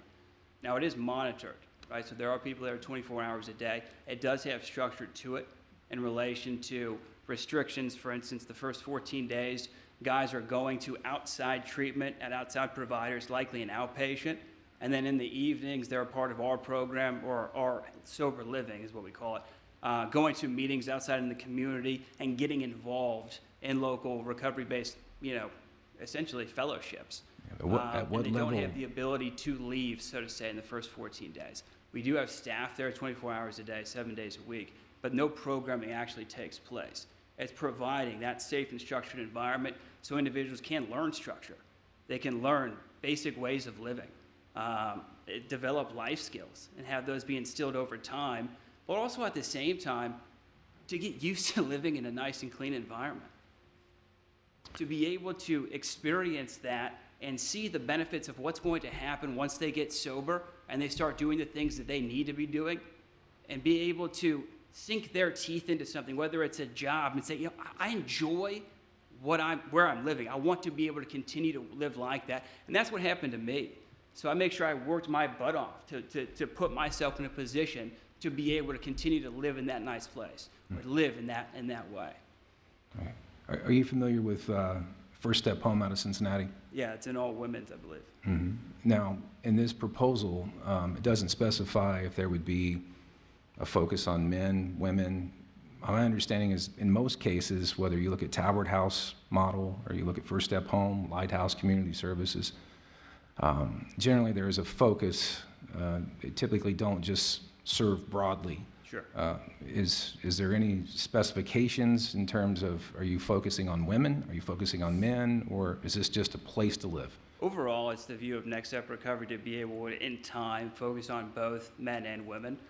Currently, it'll be men at this proposed location. All men at this current? Okay. Yeah, there's a lot of distractions that occur when you combine, both men and female in a living situation like that. And we want to avoid those, focus on what we're there for, and then be able to create more so of a recovery community, a brotherhood of individuals, which I've done successfully in the past. I don't know if you've noticed that in the application, but I have done this several times successfully in the past, to be able to help one another and be there for one another during this journey. Now, again, I want to focus on the model so that I understand, and for the board, I'm trying to get a grasp. There's no, legal counsel also mentioned no licensure requirements. So again, what exactly are you proposing? So if you look at the model, for instance, that you would see at First Step Home, Lighthouse, Talbot House, licensure is a significant, if not a key that's how we create the wraparound services and the types of things that we need to move people from addiction. Could you explain why there's no licensure, or what exactly are you proposing at this facility? So just so you're aware, I've created comprehensive dual diagnosis treatment programs. This will be, I've created 2 thus far. This is completely separate from that. This is not treatment. This is sober living. So we met with James. I met with James. James stated that we would fit likely into the transitional housing definition by Middletown. This is different from that because we do not offer treatment. This is sober living as a supplement to treatment that people already provide. I think there are probably anywhere from 6 to 8 outpatient providers in Middletown, none of which, to my knowledge, have housing. So where are these people living is the question, right? Oftentimes, in my experience, which I do this every day and I've done so for the last 10 years, they go back to the same environments they were coming from. It is not conducive to recovery. That puts them in a position to fail. What we want to do is be able to create a structured environment so they can go to learn, how to live a life of recovery in a real world life-like setting, and then be able to start getting a job, starting to be able to put together the foundational building blocks to create a life in sobriety. So you're proposing monitored sober living. That's the approach that you're taking, correct? So how do you ensure wraparound services, those sorts of things? What exactly are you proposing to help folks? You said that you're going to help them transition back into society. Correct. What types of services do you provide to help the men that are in the current program? Services that we provide to them. Partnership development, linking them with other services, addiction services, medical facilities. Right. So, all of that is coordinated on behalf of our staff and also the treatment facilities that they're going to, right? So we work hand in hand with them to ensure that all needs are being met, whether it's getting food stamps or it is, getting a medical appointment set up. Also, at the same time, everyone who is a part of my staff, by requirement, has to have a year of sobriety minimum, right? So it's being able to help them through experience start to understand what the structure of, I'm confused on your question. So what services am I providing? Well, Can I have my water, please?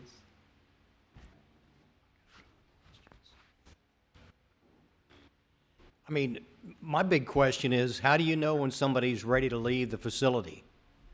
You don't have any rehabilitation program, so how do you know when they've been rehabilitated, when they're okay and sober, and it's okay for them to go home? How do you know? Again, we work They just with- tell you that I'm ready to leave? I mean, No. you can't keep them there, right? No, we can't. So they're not signing in and signing out. It's voluntary. It's totally voluntary, so, and where do you get your funding? Through the state? I fund it privately. Privately with donations? No, So you're a I nonprofit have organization? No, I'm a for-profit organization, but I have a partner, and we fund it. Wait a minute, you're not a nonprofit? No. So you can't take contributions from people? No, And you're self-funded with private equity or, essentially, yes. okay. So you're just gonna pay the utilities and let them live there for free? Well, they pay rent, so it's sublease. Oh, they do pay, Yeah. where do they get the money to pay rent? Well, once they have the ability to get a job. So I need to clarify something. So this is not people coming straight from the streets that have just used. These are people who are coming from inpatient programs who have established sobriety already. So you have, you have a feeder organization that's gonna send these people to you? A variety of them, yeah. And we Okay. would work hand in hand with them to determine what the next step is going to look like in relation to them moving forward and getting a job, for instance. Because there's a couple different primary levels of care, right? You have subacute detox, which is where you're detoxifying your body from everything that you've been using, right? That's not really treatment. That's just getting you okay to go to the next stage of treatment. Then there's residential treatment. Residential treatment can last anywhere from 1 to 30 days. Typically, it's about a 30-day program. At length, you're going to get about 45 days of residential treatment in this treatment climate. And then you have two different outpatient levels of care: PHP, or partial hospitalization, which is also referred to as day treatment, which is the same basic treatment principle as residential treatment. You're delivering the same services, with the exception that person does not live on site. They would live at home, or they would live in a sober living, for instance. And then you have intensive outpatient programming. So a lot of these guys that would be coming to our program will already have 30, 45 days sober, right? And they will be continuing outpatient programming at whatever provider they went through, or whatever provider they choose to go through after inpatient treatment. What we do is help be able to have a structured living environment for them to live in that is conducive to what they're trying to do, so they can continue that outpatient programming at those outside providers in the local area. We work hand in hand with those providers to take a look at how is this person progressing? What are areas that they need to work on that potentially we could help fill in on, right? A lot of that's going to be life skills based. It's learning how to live in an environment, cook for yourself, budget your meals, get food stamps. Basic things that I really never even thought about until I was put in the position where I had to do it myself. And when you live in addiction for so long, even if you've learned that prior, you forget it to an extent. So it's very important. In addition, what we do on a consistent basis is go to outside meetings. It's a requirement of our sober living that nightly we are either engaging in a community meeting within the property itself, or going to outside AA, NA, Smart Recovery meetings to have these individuals be able to develop a fellowship of like-minded individuals who have done the same things that they are currently doing. Be able to share their own experience, strength, and hope, gain that from them, and create that fellowship within the community that they're living in.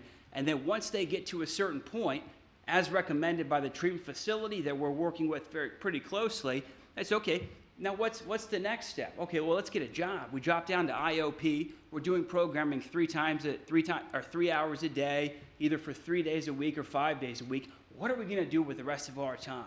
Well, let's get employed. Let's take a look at that. So what do you enjoy doing? And that's a huge aspect of what we have to dive into. And that's just on a conversational basis. What have you enjoyed doing that your addiction, you haven't done it for a very long time, haven't even thought about it, right? Is there something we could potentially start you down the path of to get involved in that? Something that you can sink your teeth into to be able to understand as you continue to progress in sobriety, all of these beautiful things are going to open up for you in your life, and you're going to be doing something that you truly enjoy. So counseling is involved in your program then? Counseling is not. It's just What you just told me, what you just said was counseling. You're advising them and helping them, having meetings, isn't that counseling? When I think of counseling, I think of primary therapy, which is typically in the behavioral health. Counseling is helping somebody do something they don't know how to do. Understood. That's the way I see it. The way that where I'm coming from is counseling in relation to behavioral health treatment on addiction or co-occurring mental health diagnosis basis. Counseling is therapy. Counseling is being able to dive into the litany of mental health diagnoses that you've been diagnosed with and helping to sort that out. Being able to get to the root cause of those, understand those on a deeper level, and start to develop skills and tools necessary so you don't have to revert back to patterns of old behavior that were literally killing you. So how long would folks stay in this particular program? If it is a program, because it doesn't sound like a program. I mean, I understand generally, but I think Paul has hit on a very important point. If folks were to enter into this sober living housing facility, how long do they stay? Typically, the stay will be anywhere from 60 to 120 days. What happens if they slip up in that time frame? Then they're referred directly to detox and a primary level of Start over again with the other stuff. Okay. Yeah. So do they sign lease agreements for the apartments, or? They do. So they sign just short-term lease Week agreements? to week, yes. Right. Are there requirements, like criminal record checks, things like that are required to get one of these leases? So in terms of the state, no. But in terms of what we do, absolutely. Okay. So we work, again, with the referring provider, which is oftentimes a treatment facility, to take a look at, and they already have that information if the individual is going through their care. We do not accept anyone with a violent crime history or past, nor sexually related crimes. Obviously, when you're talking about drug addiction, things like a DUI or a possession charge, those are things that are pretty common and things that we would work with on. Where would most of the people be coming from? Are these Middletown citizens? What sort of service area do you plan on addressing with this living? I plan on addressing, Middletown, and at the same time, all surrounding facilities that don't have this option. This does nothing but put their patients and their clients in a position to be more successful, which should be the goal of each and every one of them. Unfortunately, in my opinion, on some of them it's not. Recidivism rates in terms of a revolving door and having people go back out and relapse and having to come back is part of their model. That is not ever part of ours. Our goal is to be able to have someone come through the program, on the treatment program that I own, also at the same time on a sober living basis, and never have to see them again because they continue with their life, they're successful, and they're being a part of whatever it is they want to be a part of. Are there agreements with employers in the area for finding jobs for these guys as they kind of come through the program? Not as of yet, but I do have a lot of different outlets that I could utilize to ensure that that gets created and is an agenda that we planned on taking a look at.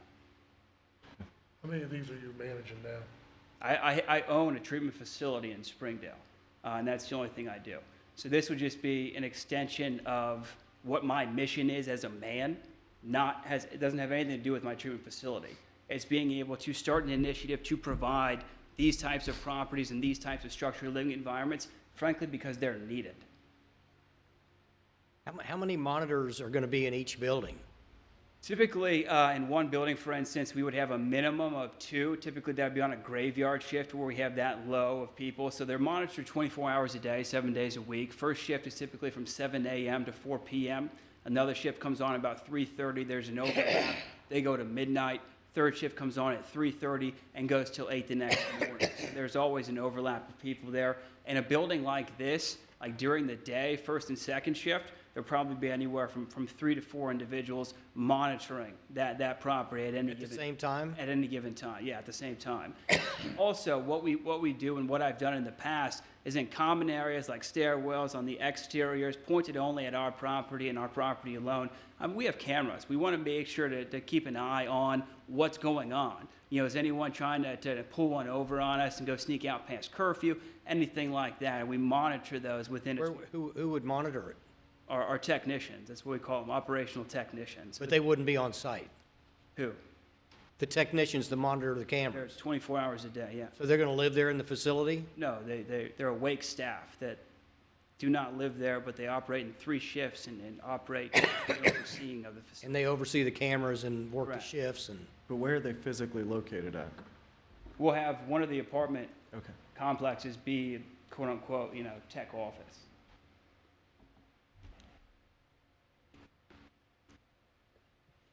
I have a question. Yes, sir. Since I'm not understanding, what are the requirements for one of the men to be able to come into the facility? What are the requirements for them to come into the facility?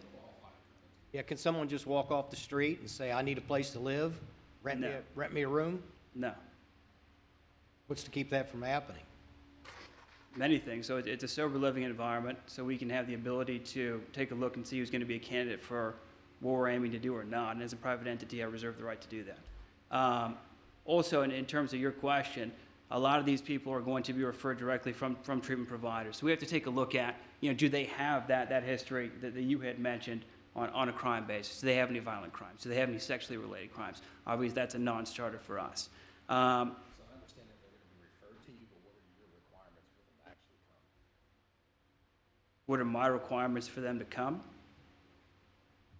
Primarily a willingness to want to change their lives.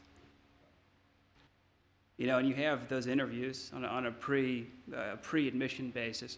What do you want to come here for? And you can tell pretty quickly, especially if you're someone who has been in recovery and someone who works in it day in, day out, what somebody's motivation is. Whether it's to get sober, to do the things that they need to do to change their lives and the outlook of everything, right? Or if they're just trying to kind of manipulate and deceive and have a bed to sleep in. But the requirements to stay, those are also noted in the application in and of itself, but you have to be involved in a treatment program, right? You also have to be able to follow our rules, and if at any point you don't follow those rules, for instance, chores are one of those rules, making sure that you have a chart for a specific apartment in this context, and that, person A, person B, person C, and person D on a daily basis and throughout the week are responsible for that chore. Or that we have a curfew if once they get to a point where they're allowed to go to an outside meeting with their sponsor in the evenings, they got to be back by 10 p.m. And if they violate those, we'll have what we call a concerned persons meeting, right? Where obviously, hey, man, we're seeing that some of this behavior is not, indicative of someone who should be following the rules according to plan and wanting to progress with their life in the nature that you stated you did originally. What's going on?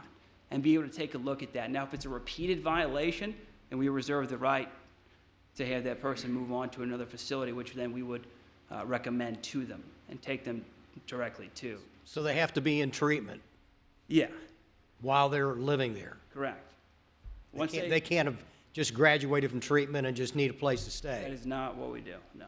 So they have to be in a treatment program? Correct. To live there?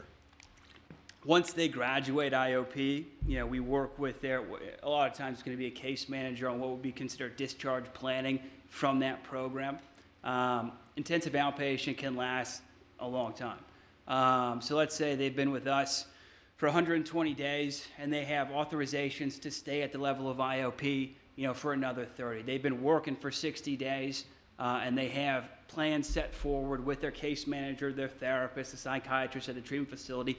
We would be working in conjunction with them, in communication with them, to say, okay, once this person's dropping down, all right, where are they going? They likely would give us that recommendation. They're going to go and rent an apartment now. They've built up enough financially to be able to get out on their own, or they're going to go to whatever next step it is. And once they graduate that program, thus they would move on from us. Normally, if you're in a treatment program, you're not working, are you?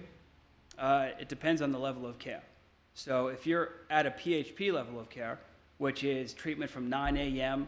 to 3 p.m., typically daily, Monday through Friday, no. But once you drop down to IOP, you're continuing, the intensive outpatient programming.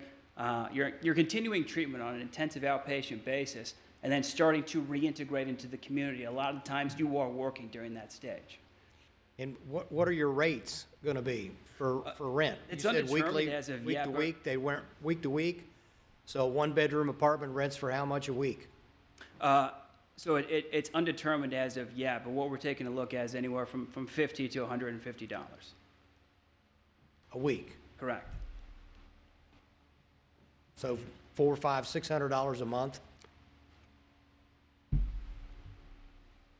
Are you helping them find places when they move away from you then? That's part of our responsibility. Yeah. Any other questions? So you said your other facility was in Springdale? Correct. Is there anyone from your team that lives in Middletown? Or is it Anyone resident? Just anybody on your team, in your company, part of your team? Off the top of my head, I'm not sure. I have 17 employees.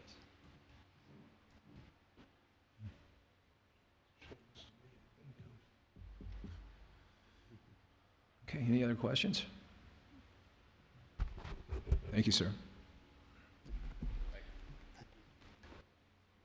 Anyone else wishing to come forward to speak in favor, please come forward now. Good evening. Hi, state your name and address. Yeah, I'm Jason Ross, 7684 Cal Station Road, Liberty Township, or Middletown, Ohio, because we don't have a I swear the testimony you're about to give the board is the truth, the whole truth, nothing but the truth. It is, yes. Hey, guys, late night tonight. I own the property at 1510 and 1520 Benita. I have been talking with JB about this for several months. Just want to state a few things. Number one, either somebody that he's referred me to that does the same treatment program, houses folks, or JB. I've dealt with him on 3 different other properties. I've had 0 police phone calls, 0 neighbor complaints. Literally, when I drive in the neighborhoods, I don't even know that they're there. So it's very, a lot less low impact, a lot lower impact than I thought it would be initially when I started exploring this with these guys.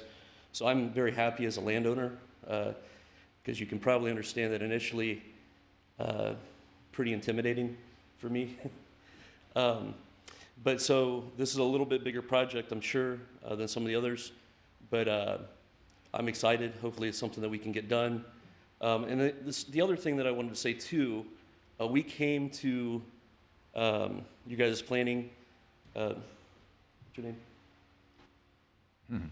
James Metz. Yeah, we came and met with James, and I didn't feel like it was really even a requirement, to be honest with you. And the reason I say that is because if anybody came to me and said, hey, 4 different individuals want to rent an apartment, I'd probably say, yeah, sure, here's the lease, let's sign it. And to my knowledge, that isn't any kind of violation. But so we wanted to make sure that we were transparent and getting this approved. So that's kind of why we're here tonight. But just so you know, like I said, from what I've seen on my other properties, it would be no different than me renting a house to 2 or 4 other individuals where we're at right now. So you guys have any other questions for me as a landowner? Do you have any other properties that you rent week to week, or would this be the only one? Oh yeah, we have other properties that we rent for less than a month. The core business that I'm involved in right now is corporate rentals, so furnished, usually 30 to 90-day rentals. We have 7 properties in Hamilton that are now approved for short-term rentals, so we're doing some stuff with Spooky Nook over there. So I have pretty good experience for the past 4 or 5 years with less than a month, and also, a lot of experience with long-term rentals, and a lot of experience with 30 to 90-day rentals. Yep.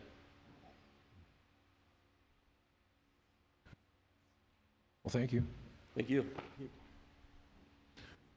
Anyone else wishing to speak in favor, please come forward. Anyone else? Okay. Anyone wishing to speak in opposition? Anyone wishing to speak in opposition, please come forward. Okay, seeing none, I will close the public hearing. We'll move to staff recommendation. Before we go to the recommendation, I'd like to just go back and review the definitions, just real quick. The waters may have been muddied. I just kind of want to provide some clarity on that. So transitional housing is a temporary housing arrangement designed to assist persons to attain skills, financial wherewithal, and or the physical, psychological, and emotional stability necessary for independent living in a permanent housing in a community. Transitional housing is housing in which an organization provides a program of therapy, counseling, supervision, and or training for the occupants. The organization operating the program may or may not be licensed or authorized by a governmental authority. The program is for the purpose of assisting occupants in one or more of the following types of care: protection from abuse and neglect, developing skills and the personal stability that is necessary to adjust to life in the community, and treatment of the effects of substance abuse under the criminal justice supervision. The definition of transitional housing includes the terms halfway house, safe house, temporary care house, and other similar uses. The definition of transitional housing does not include the terms group home, as defined in the code, or other similar permanent group living facilities. The use that they would like, as there are restrictions to living there, would relate to transitional housing. That would be the closest definition we have. So what they would be proposing is transitional housing. What is currently permitted is multifamily dwelling apartment building, a building designed to incorporate 9 to 12 dwelling units, each dwelling unit to be totally separated from the other by a wall or a ceiling. There are no restrictions. If there's no lease requirements. I mean, you sign a lease, you're there. There is no sober requirement. There's no requirements for you to be sober at this facility.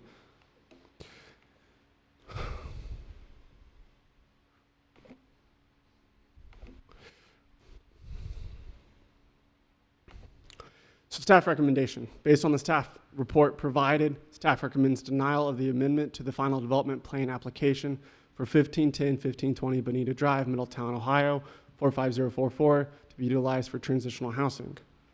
When you make an amendment to a final development plan, this is not something that is conditional. It's not similar to conditional use. It's not similar to use variance, in which if this applicant leaves, that the use is no longer permitted. This use would be permitted in perpetuity unless it's changed again. So even if our applicant leaves, a different transitional housing company or organization could take over the property, and then they would be permitted to use it to the fullest definition of transitional housing. If there's anything else you'd like to provide, please just let me know. So, Any questions? if they're signing a lease, regardless of the term of the lease, right, then is it considered transitional? I mean, if they're coming in and they're signing a lease, and, Right. and I just don't see where. I think this would be best for Austin to answer. I think what makes it transitional is the factors in our definition of transitional. So we heard a lot about structured environments, about intending to get people to a position where they're self-sustaining. We talked about monitoring. That's the main one there, and we heard how there's going to be people on staff all the time. To me, this is the first I've seen this tonight. So to me, I don't think there's any question it fits our definition of transitional housing. I think it probably, as it's been described, is on the lower impact end of transitional housing. Mm-hmm. But I think it very clearly does fit that definition. Thank you very much. I don't want to take too much of your time. Tom Tepe. A couple of things.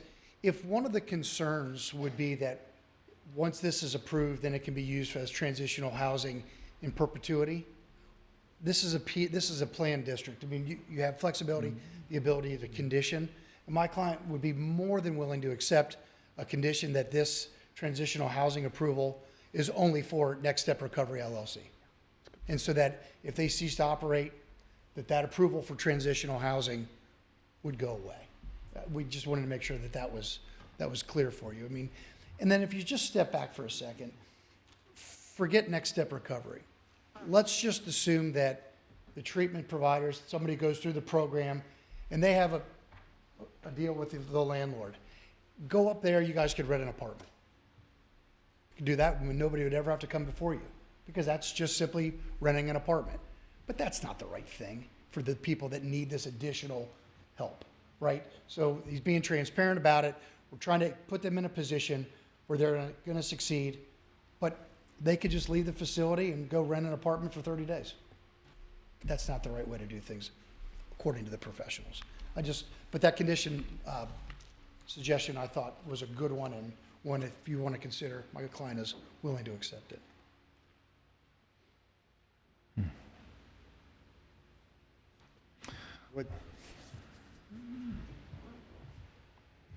Would that condition change your thoughts on the transitional housing if you could put the condition in there that it's only good for Next Step LLC, and then or is that even possible?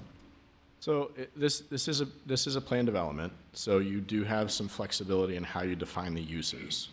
You also have, I've always been a little leery of conditions based on the property owner, or in this case, the user. That's typically not how zoning works. I've not seen anything that says they're not enforceable yet, but I've always been a little leery of them. What you could do, though, is if you wanted to, is you could say, all right, we are going to modify the approved uses to allow transitional housing, but only transitional housing that, and then modify that definition to account for what seems to be a relatively low impact transitional housing use. So if we're worried about services on site, you could say transitional housing that does not provide services on site. There's various criteria in our definition, and maybe it would be worth putting it back up, but if that's how you wanted to get there, if you wanted to get there, that would be how you could do it, I think. Additionally, I'd like to remind the Planning Commission that this will have to be seen before City Council. Right. Well, it seems to me that the only line in here is the development skills and the personal stability that is necessary to adjust to life in the community. But I also think it's pretty darn needed. So the transition housing is just that one line, isn't it? Or am I missing something? The definition of transitional housing is the whole entire slide. Well, I understand that, but from what JB's trying to do, isn't it just the one line that makes him go into transitional housing with this? That, and then there's going to be 24-hour supervision. There are conditions. I mean, I know it's not a licensed program of therapy or counseling, but it is a program that he has. I mean, that the conditions that he has on his leases are very specific to what he's doing. I didn't read it all the way through. It makes sense for him to have that, but there is a non-therapy program that's in place here.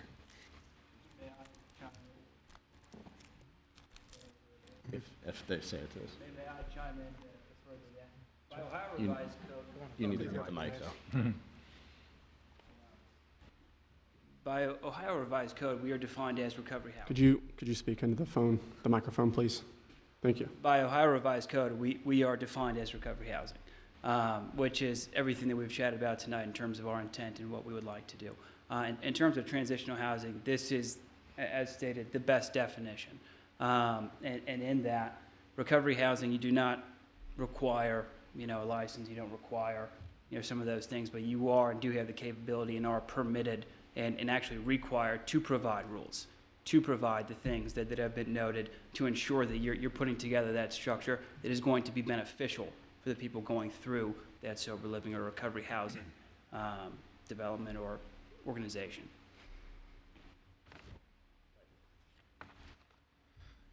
I want to go back again, just for clarification. I mean, currently within the master plan itself, we're looking at residential as what it's currently, that's the concept at this point is residential.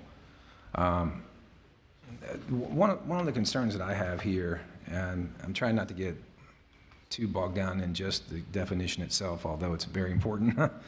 I want to for me, one of the real challenges in this particular case is just whether or not what you're proposing actually combats addiction within the city of Middletown.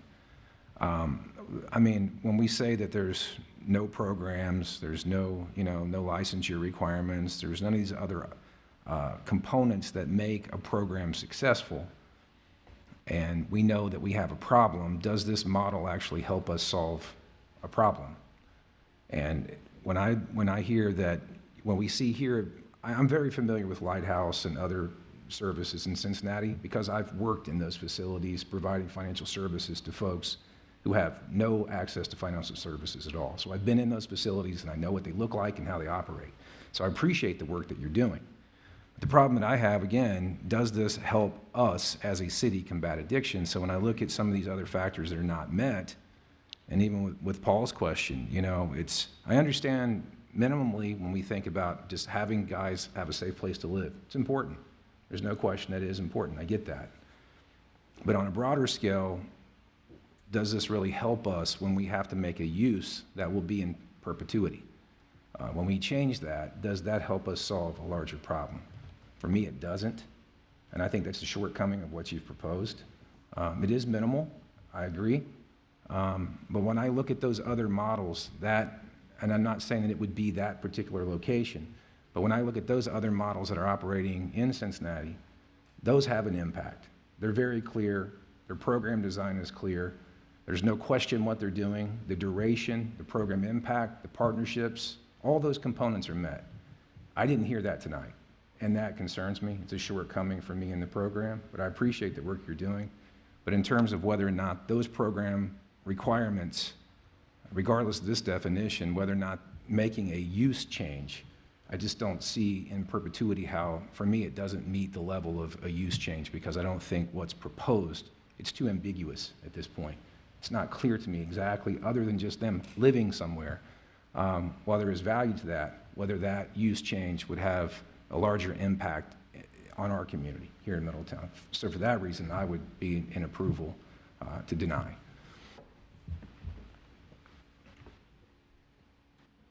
I agree with what Todd said.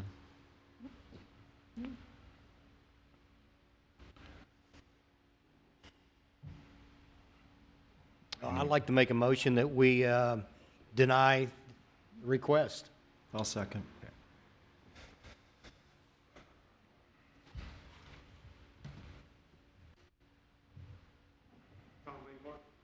John Langhorn.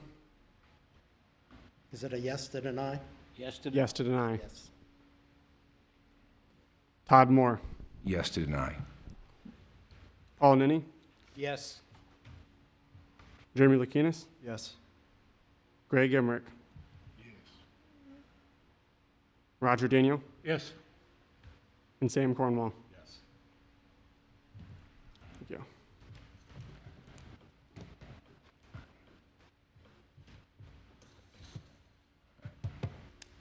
JB, what you're doing is fantastic.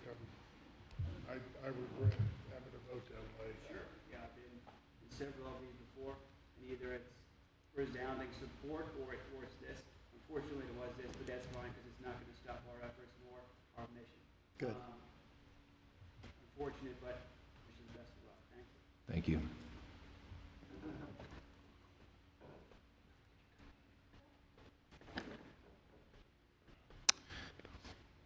Thank you.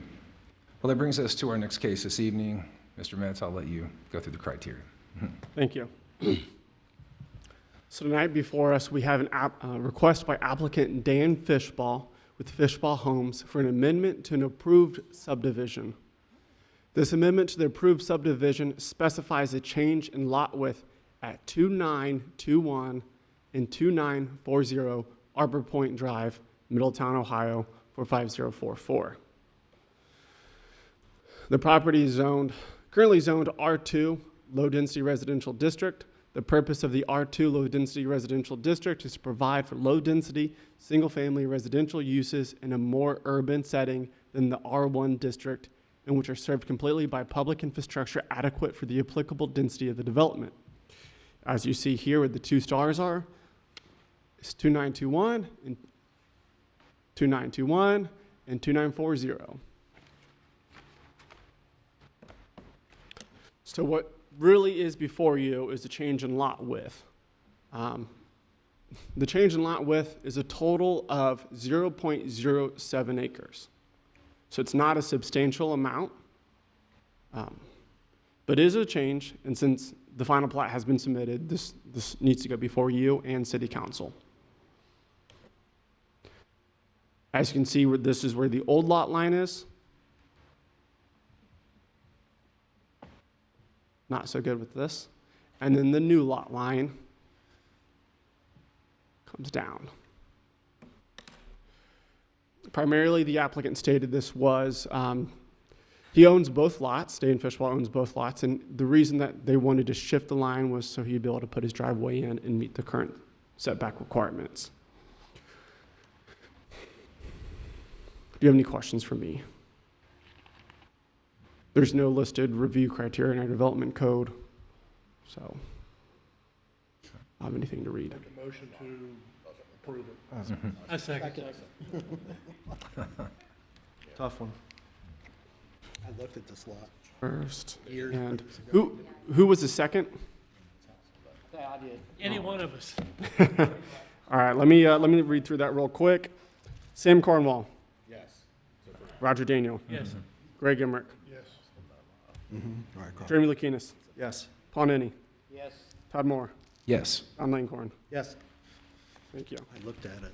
I thought I was going to move back. Like, I know we had older new business. I just had a request. I know, Sam, you may want to speak on this as well. I know some time ago, we made a decision that we were only going to send packets out through email. Honestly, James, I've had a real problem with trying to print. I couldn't get my materials to line up in the printer and things like that. I would, if I could, maybe just get a packet mailed. I believe Sam's had the same issue with. I mailed those out. Okay. Yeah, I They got came one today. today in the mail. I got Ooh, one today. in the okay. mail. Well, okay. Mailbox, Todd. I didn't get one. Yeah, I didn't get one. Yeah, but I still mailed it to everybody. Okay. Yeah, It's kind of hard because a lot of my different boards, some people want it, some people don't, so it's easier just for me to mail it out to everybody. If you have to recycle it. Okay. But I'm sorry, Todd, that you didn't get it. It's okay. It was a very large file. I had to put a Dropbox link. You'll get it next week. I did look at it. You'll get it next week. The Dropbox, but I appreciate the hard copy. I like the hard copy as well. $2.46. I don't have your address. I don't Printed mine out a couple days ago. Ashley used to deliver. What? Ashley used to deliver. Well, that does move us to adjournment, I guess, then, right? Yes. Okay. All those in favor of adjournment, say aye. Aye. All opposed? We are adjourned. It was nice spending the evening with you, gentlemen. Yeah. I can't. I didn't know it was gonna be this late. That's why I brought nuts. You mind if I? If it wasn't for the stuff. Looks like somebody brought some exports. Yeah, Ashley was. But they didn't pass them around. Because those two